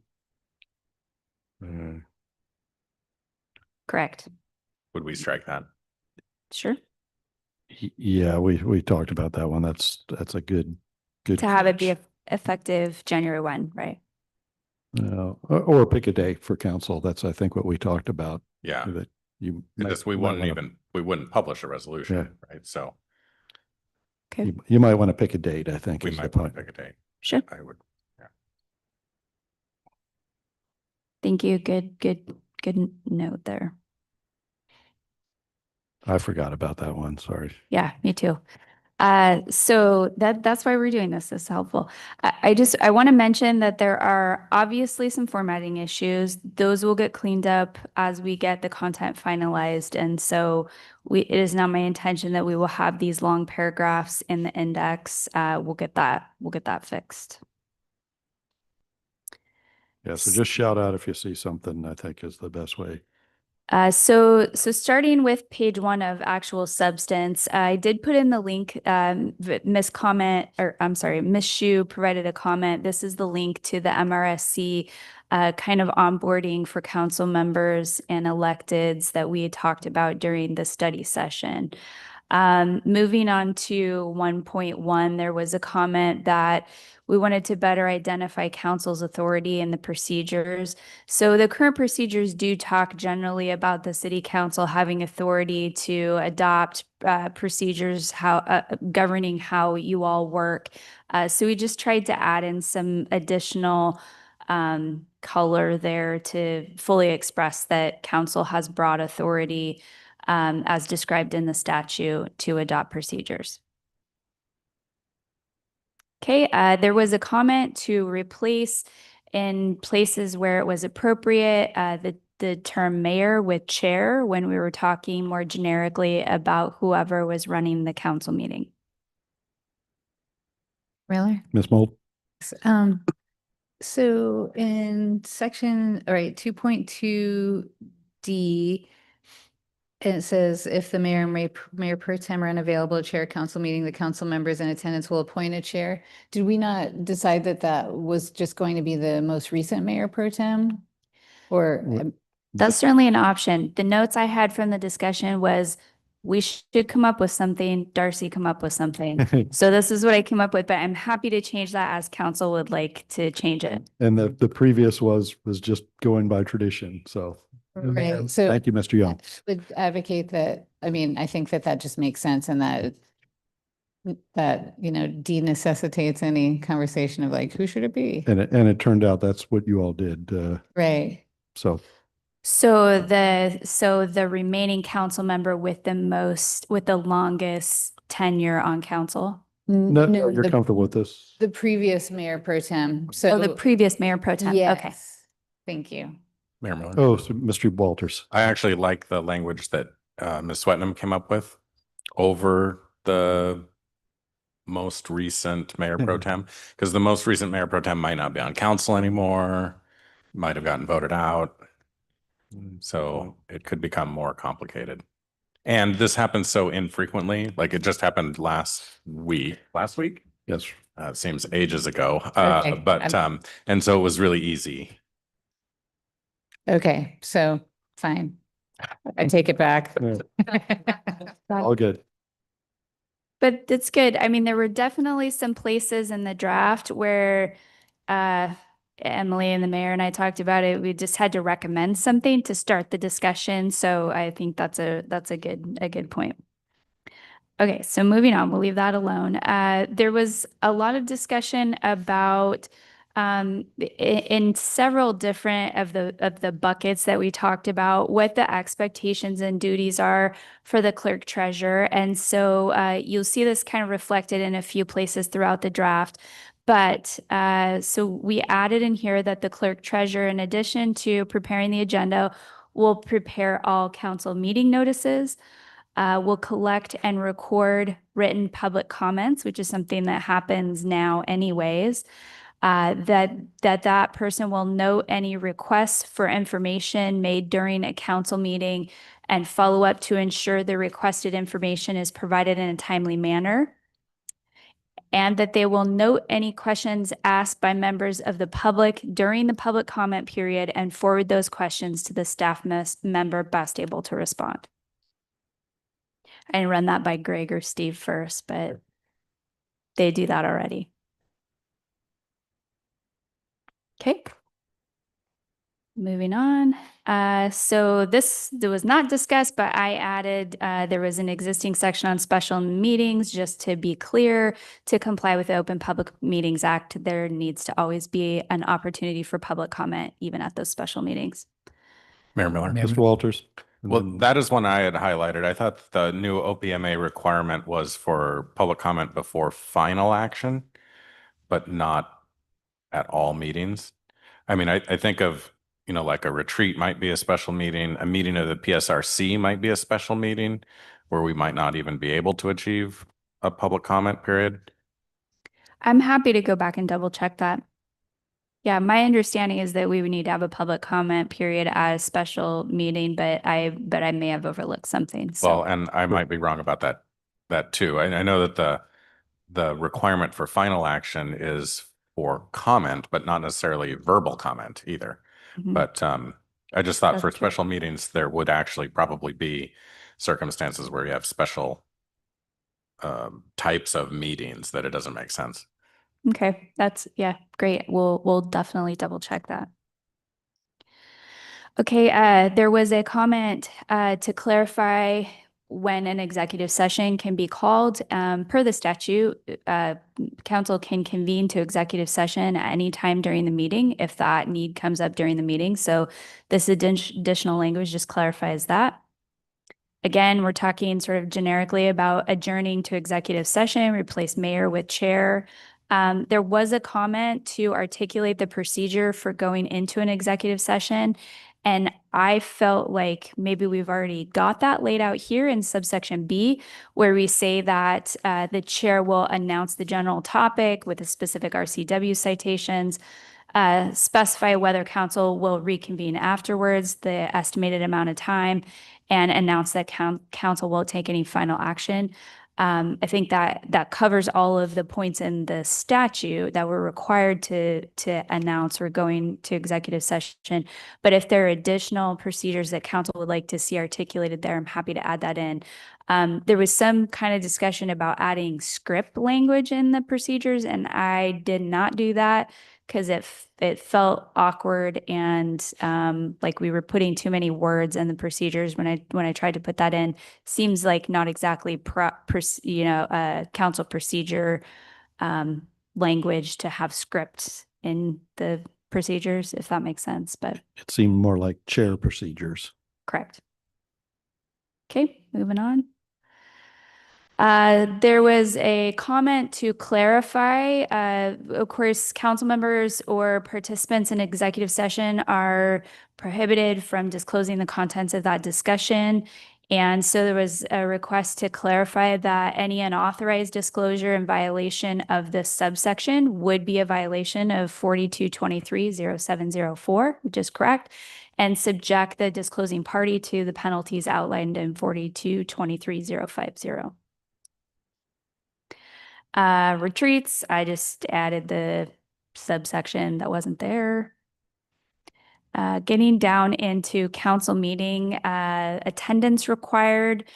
There was a fair bit of discussion about a limit for council members participating in absentia. Different numbers were thrown out, but I had in my notes that we kind of coalesce on 12, which is a quarter of the meetings throughout the year. So that makes sense. This was a kind of a question that Ms. Shu noted actually that we had in here that the clerk treasurer has to distribute the agenda to council members and publish it at least 5 days prior to the meeting. And usually if something is less than a week, when we say 5 days, it would be 5 business days, but in fact, we do it 5 calendar days. So we clarified that. And so council members adding something to an agenda, if the mayor declines that request, we reduced from 3 to 2 council members who can override that decision from the mayor. Mayor Miller. Mr. Walters. I remember that we had some discussion about the number of council members for things, but with this change, it seems to necessitate other changes to that paragraph, because the previous or the currently adopted concept is any 2 council members can submit something to be put on some future agenda, and 3 council members can submit something to be put on the next agenda, sort of forcing the timing of it as well. I don't feel the need to make this change from 3 to 2. But if we do make the change, then it seems that we need to make other changes in the paragraph. But do others feel the need to make the change from 3 to 2 here? Go ahead. Mayor Miller. Ms. Moulton. Oh, my thought was that, okay, so 2 people can get something on the agenda, the mayor can say no, and then two people can get on the agenda. It's almost like, why can't 2 people just get on in the first place without the mayor's agreement rather than, I mean, it seems like if 2 doesn't work, then you would add the next 3, the next person to make it 3. Do you know what I mean? Yep. Doesn't make sense It's to a be- time, yeah, I mean, one's a time limit to give a more amount of time and the other's a short-term request, I guess. But yeah, go ahead and chime in. We'll try to treat this like a workshop to move through Mayor it. Miller. Yeah. I just have a quick question. So it talks about the mayor may decline to put a requested item on agenda if it is inappropriate, untimely, unrelated to the business of the city. And then 2 council members support the agenda request. It has to be included on the agenda. So does that is that like, sorry, I'm trying to get this worked out in my head. So the mayor can't stop 2 members from putting something on the agenda or can still, That's what that's how I read that. okay. It kind of just creates an extra step, right? If two council members can override the mayor's decision not to put the item on the agenda, it's just extra process, but so it's up to council how you want to handle that. Mayor Miller. Yeah, go ahead. I remember my memory, if it's accurate, we had this discussion and I didn't think that our conclusion was that we needed to reduce it from 3 to 2. My takeaway was that we should leave it as is.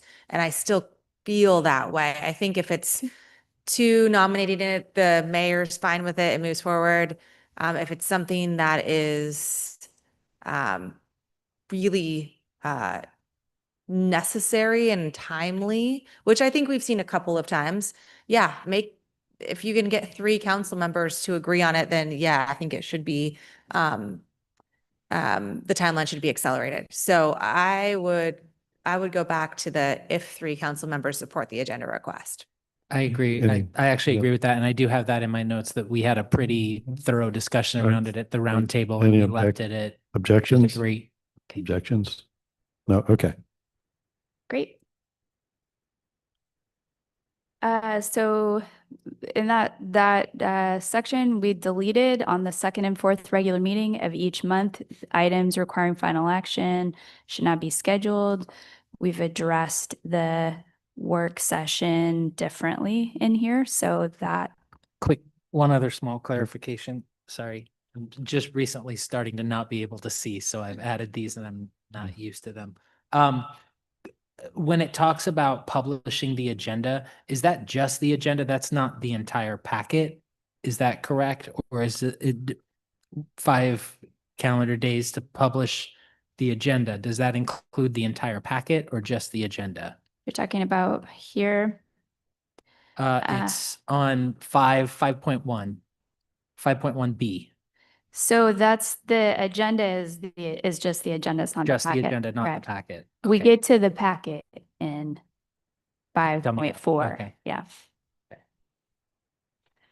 Okay, so great segue to section 5.4, which is information from staff. So this is a new section of the procedures, and the attempt here was to flesh out what council needs staff to provide in the packets and give some guidelines there. So staff will provide all materials related to each agenda item in the city council packet, which will be published the week prior to the meeting. So I didn't put a number of days just because having done this for a decade, there are definitely weeks where there's a lot of stuff on the agenda, or there are big items that are considered back to back at, 1 week and then the next week. And so without being too prescriptive, trying to get a little bit of flex in case all the materials aren't able to be published by Wednesday. So materials must include any documents, or information necessary for council to fully prepare, to discuss, and decide on agenda items. Staff may not present new information to council at a council meeting, but may summarize materials from the packet in their presentation. Walters. So that line there, I think, is much too constraining. Okay. The prohibition on allowing staff to present new information at a council meeting.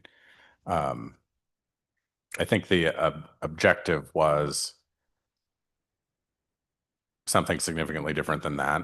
Like, put your information into your packet. If you're bringing summaries for the council meeting that are a PowerPoint form that weren't in the packet, that's great. That's fine.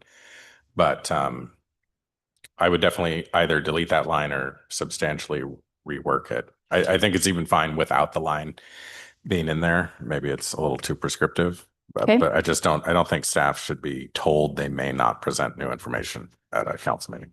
I really Okay. agree with that Okay. because I'm worried Okay. that we'll get Thank not you. as good I information. appreciate that. We were trying to interpret. It ultimately comes back to what I always tell the staff: bring good agenda bills, and you won't have any trouble. Yeah. You know.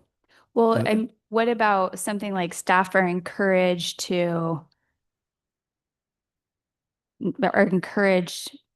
I mean, that we can either delete or wordsmith and come back with a Mayor Miller, Ms. Moulton. I think delete. Okay. delete. Yeah. Okay.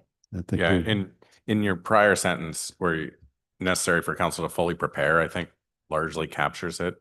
Okay. You know, or alternatively, or in addition to, you could say fully describe the proposal or something like that in the packet. Okay.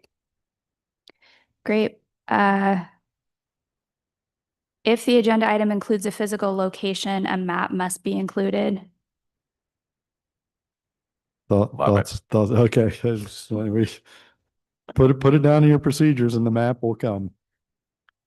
Yeah. Okay. Map's coming anyway, but Yeah. So subsection B, every agenda item must be accompanied by a complete cover sheet that provides key information about that item.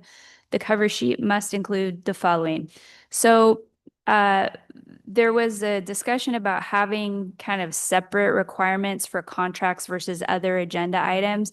And the way we addressed that was by adding subpoints 7 and 8, which are the kind of the items that get added to contract agenda bills, which seem to sort of cover the important points that need to be added. So we just kind of added those on as additional requirements.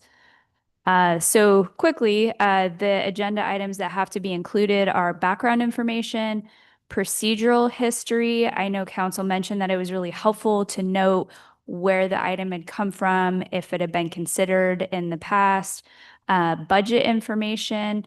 I know there's some kind of dissatisfaction with the way that that's reflected now.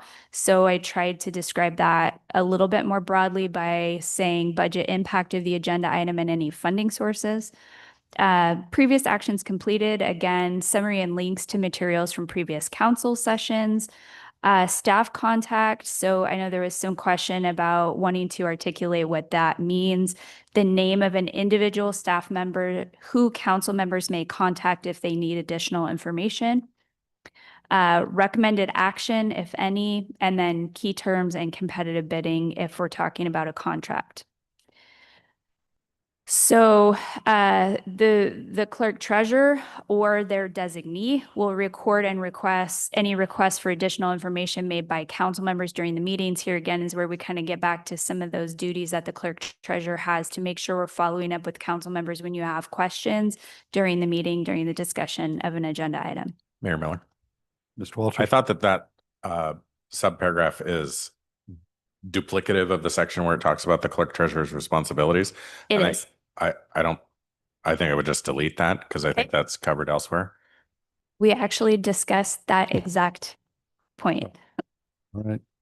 In the list of items, under subsection B, we do talk a lot about capital projects and whether or not they are in the CFP. I wonder if we might reference that somewhere.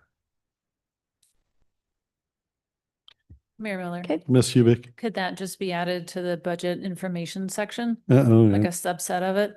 And then the other question that I had was how particular do we want to get with funding sources? Does it just need to be a descriptor or does it need to be the set of numbers? It's a good question. Mayor Miller. Yeah, Mr. Walters. I also wondered about funding. Like right now we get bars numbers, which I think we universally don't find helpful, but a description of the funding source could be less technical and more informative. You know, like we are going to fund this from TBD revenue or, you know, whatever, or 80% from that and 20% from this other thing or. Okay.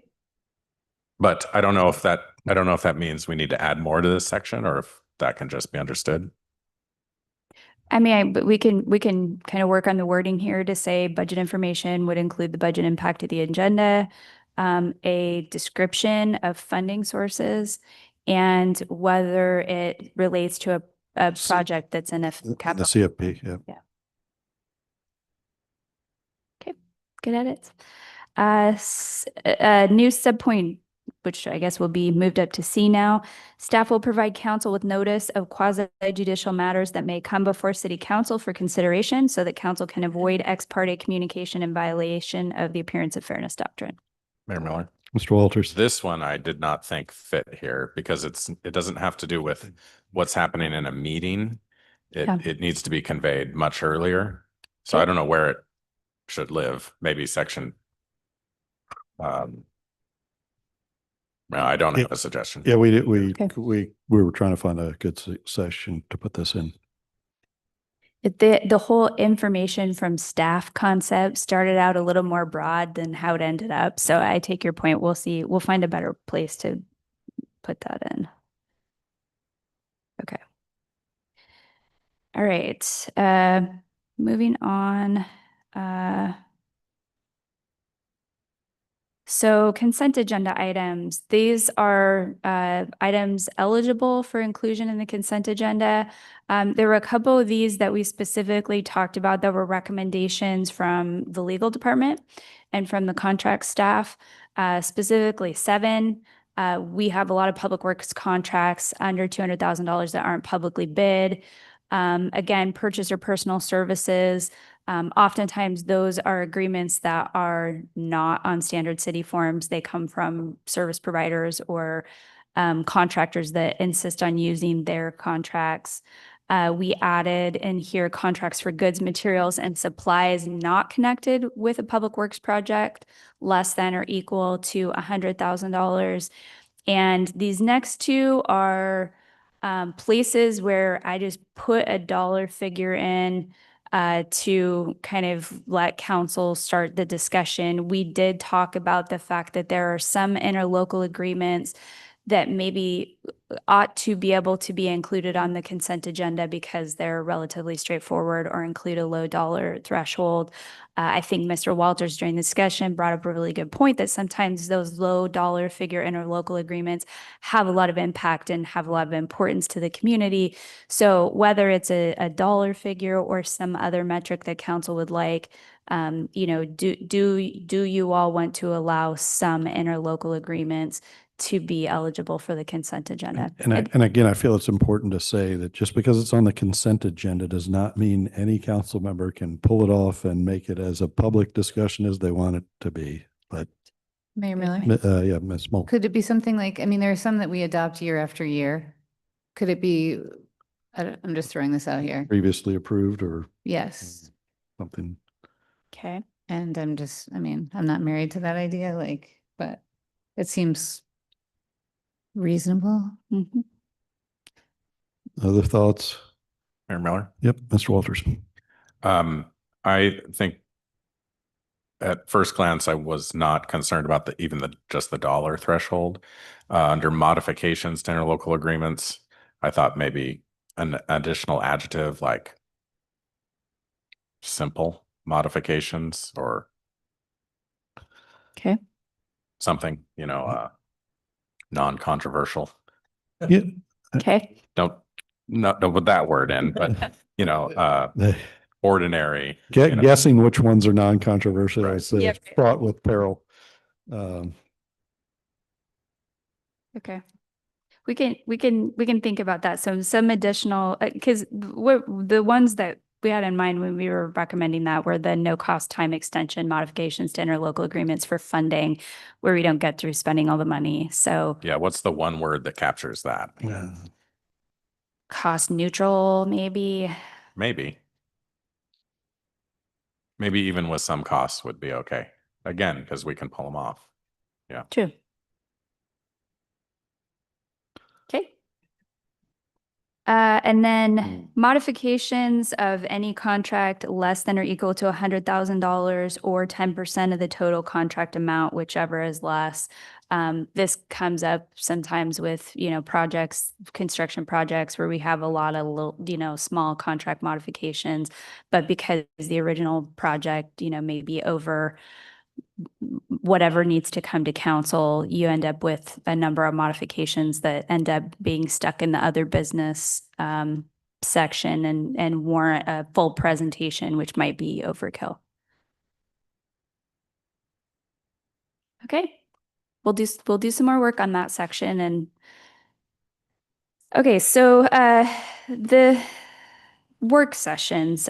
So my understanding, I think our understanding after the discussions about the conversation about the committee of the whole and work sessions versus committee meetings was that council was interested in a hybrid approach where we built more regular work sessions into the schedule for all of council to talk about kind of committee type issues that you all wanted to participate in while still retaining some of the subcommittee structure. And you'll see later in the procedures, we consolidated some of the committees and tightened some of that up, but we built in a new section on work sessions. And that's just what we called these sort of committee-like discussions. But work sessions are council meetings that are less formal than regular business meetings, which allow for more in-depth consideration and evaluation of policy topics. Wanted to make it clear that no ordinances or resolutions may be adopted during work sessions. Frequency, we just threw out there at least once a month.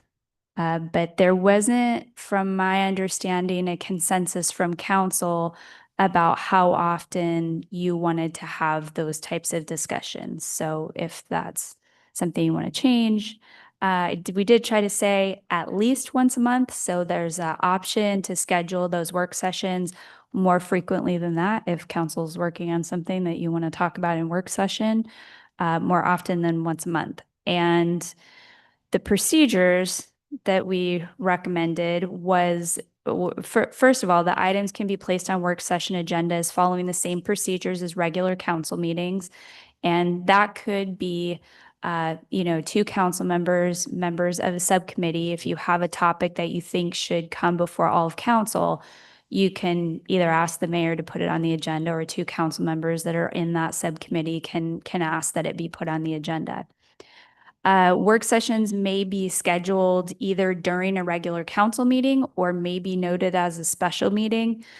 So I know there was also some discussion about these could happen at 5 p.m. before a regular meeting, or they could be sessions that are discussed, during part of the agenda for a regular business meeting. Mayor Miller. Walters. I had thought that one of the objectives was to make the meetings single topic when they were work sessions, allow for a consent agenda so we can pay bills, but then to only consider one topic so that the entire rest of the meeting could just be focused on that topic. I don't. Am I the only one who thought that? Or I don't think I had a thought on it either way. But my question would be like, I'm not necessarily opposed to that, but like, for instance, if the topic is housing, then, I mean, is that free game of like, how specific to the one item are we going to be? Like, if we're going to have a question, a work session around zoning and housing, and we talk about multifamily and cottages, or like, I guess my question is, if we're going to do single topic, how specific does that box have to be? Mayor Miller, Ms. Hubick, and Mr. Young. I think that you could use different phrasing like streamlined topics so that you allow for a variety of things to touch on, but you're not going to throw in necessarily transportation needs secondarily to a primary discussion. So yeah, single focus or streamlined or something like that. I think that makes sense. I feel like that's the way that they should be done. Sounds so like that it you would be don't more lose track. productive that way. Mayor Miller. Mr. Young, and then No, Walters. I understand the point about trying to concentrate the focus on the issue at hand. I really do recognize that. But again, I think if we wed ourselves to absolutely that one way as opposed to, let's say, two items, it doesn't mean that we have to get to both items. It may mean that the first item that we're discussing may carry over, and that may be something we want to reevaluate for the next time. I like having that option, because again, sometimes there are discussions that bloom, so to speak. And as a result of that, that conversation will need to go at length. It doesn't mean any disrespect to the second issue, but I think if we try to force the second issue, it creates a whole nother thing. And I think that the benefit of us trying to do a once a month, if we can, is that it allows those of us that, really do respect all of the colleagues up here and the staff and the team. But sometimes I want to understand why you're thinking the way you do, because, it would assume that I understand why you do.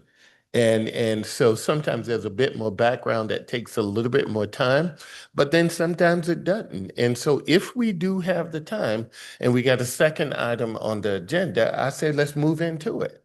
But I think to wed it to only one minimizes a bit more than I would like the work session that we're trying to do in the discussions. Because if both of them go away, or one of them, we only have one on the agenda, goes away, yes, we can go on to the other items that we need to discuss of city matters. But I just am a little hesitant to say just one, but I wouldn't say any more than two.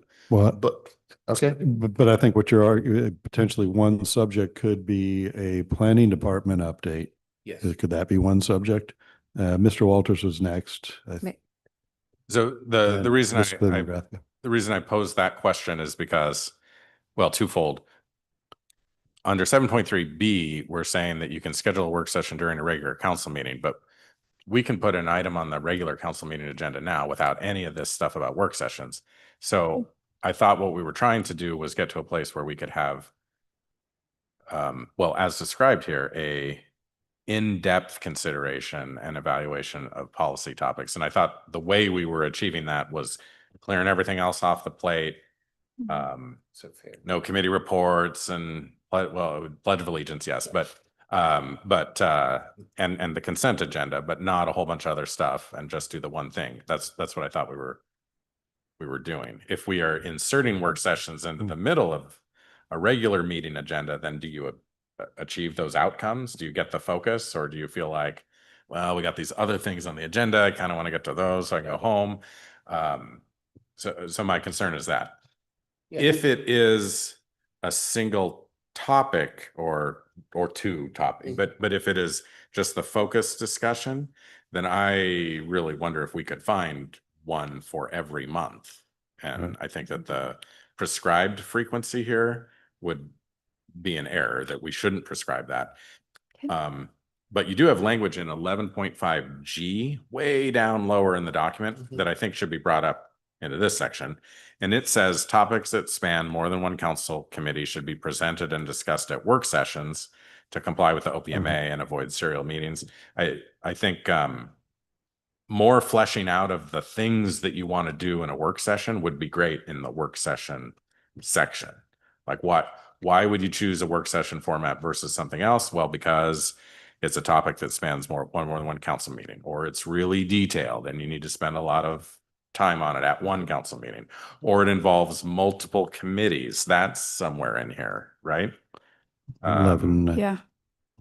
I thought there was something about that. So having some of those details in that work session section, I think would help us understand when to use them.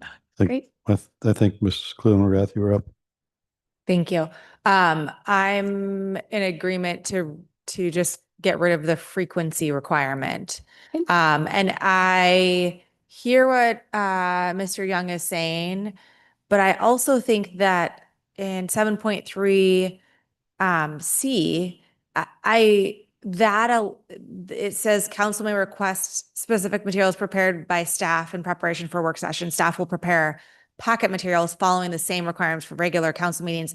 To me, that's what's going to articulate what the study session is going to be based on and the information. I mean, I don't want to have a situation where staff is not fully prepared to discuss a topic, or a couple of different departments aren't fully prepared to discuss a topic. And as council members, that we have some kind of material ahead of time. But that, to me, is where it would be defined for not only council, but for the public. And I see those work sessions as opportunities if the public wants to be able to observe and listen to one of those council of a whole discussions that are more, not necessarily on some agenda item, but just long-term planning or a subject matter. I think that is articulated in the procedures. I would agree with Mr. Walters that, things that span multiple departments or multiple committees for OPM purposes makes a lot of sense for these work sessions.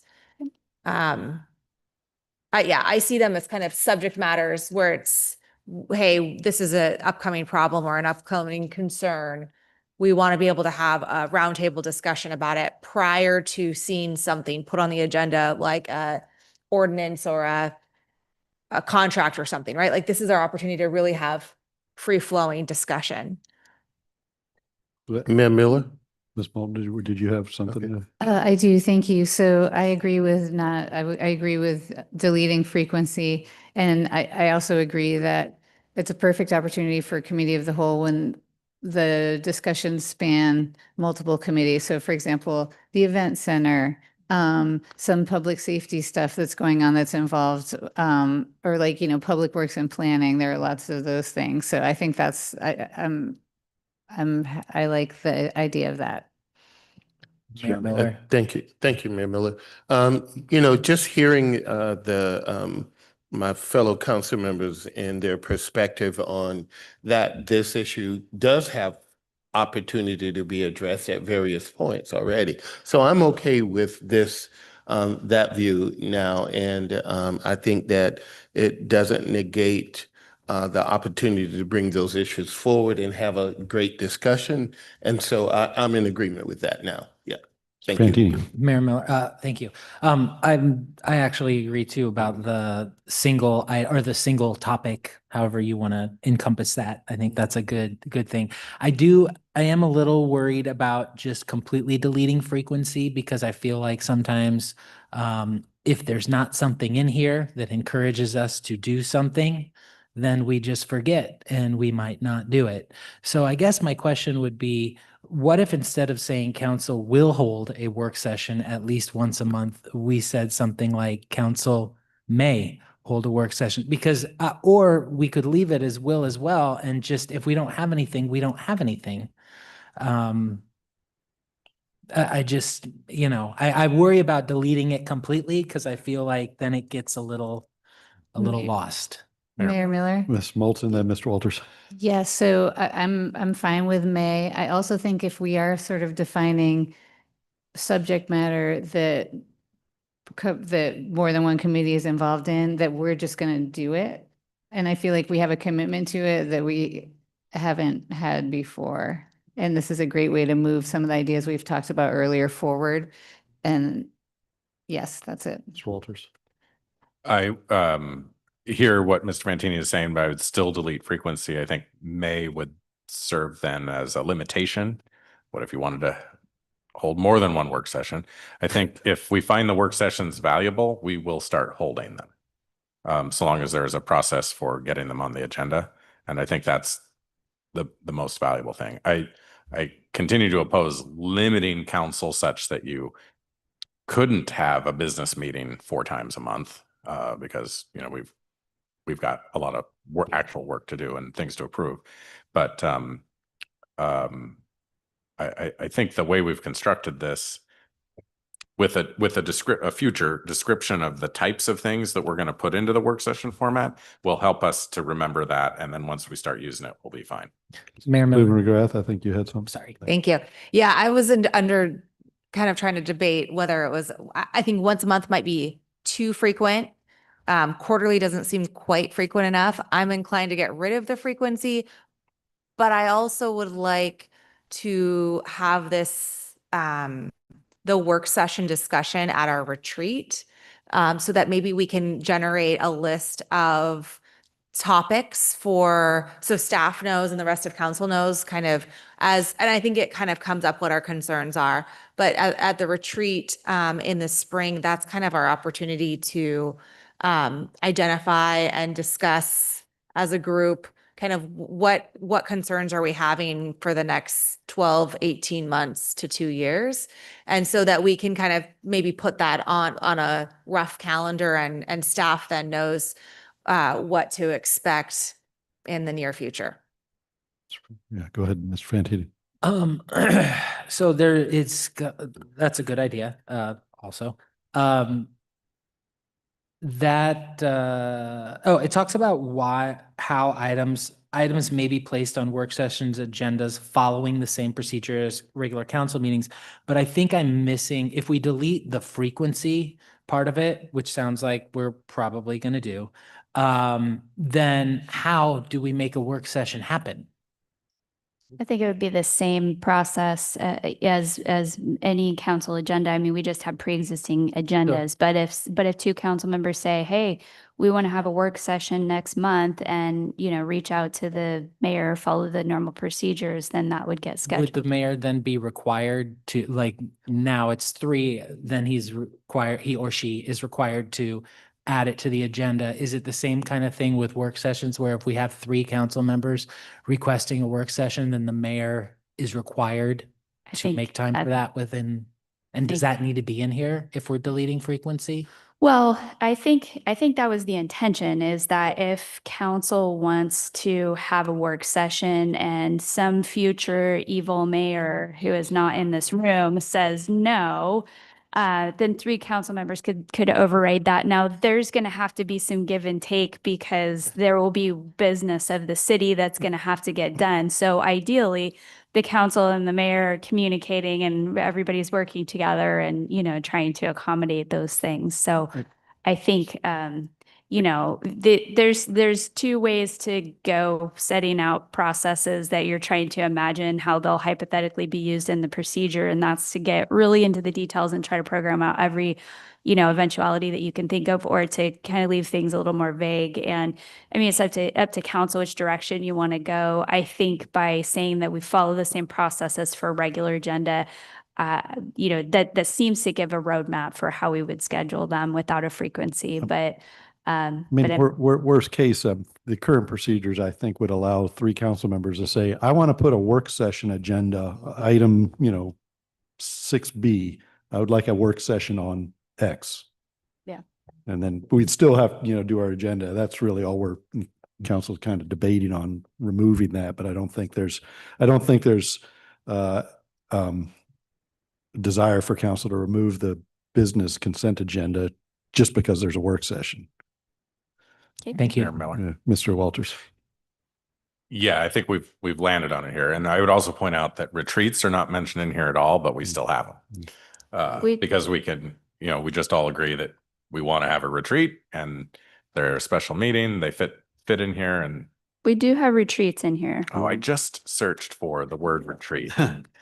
It's on page 9, section 3.6. It says council may meet in an informal conversation setting for a variety of purposes related to city business. Okay, so in a hypothetical where we did not have section 3.6, we could still have a retreat, even absent the rule, because if, we all agree or, several of us do, then we can put it together and make it happen within the rules. It still did not come up when I searched for it. So that's some other problem that I'm having. So Mayor Miller, I know we have an executive session and I think this is going great, but we might be all getting a little bit punchy. So Yeah, all right. I'm just wondering if other people feel the same. And I second. Okay. A third. Okay. All right, so we've stopped at, can we? That's 7. We're in the middle of chapter 7 though. What's left in chapter 7 here?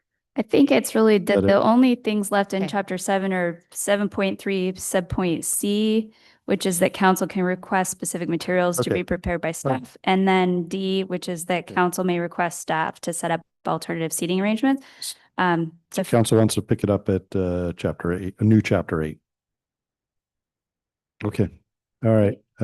So thank you. Great discussion. Hopefully we captured that. And with that, speaking of scripts, so the council will now meet in an executive session to discuss potential litigation as allowed by RCW 423110. Council will be in executive session for approximately 20 minutes. We will come out of executive session at 8:40. I think that's 15 minutes though. I think we can do it in 15, 8:40.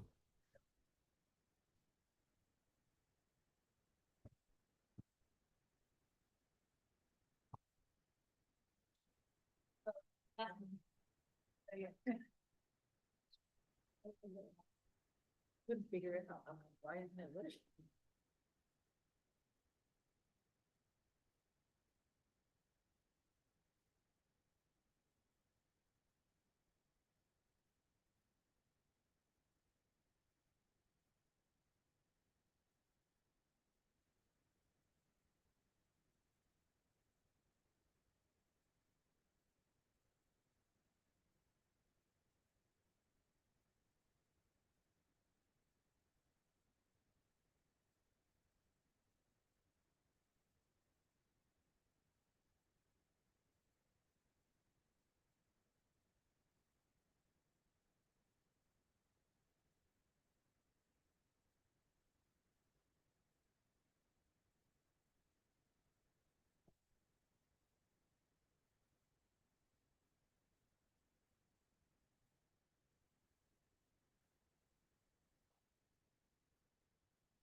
No more time.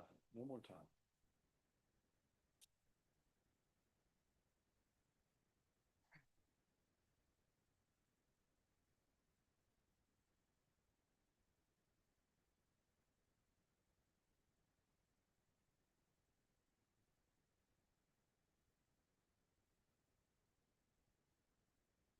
All right, so I'd like to call the regular meeting back to order, and their council has concluded its executive session. No action was taken, and I will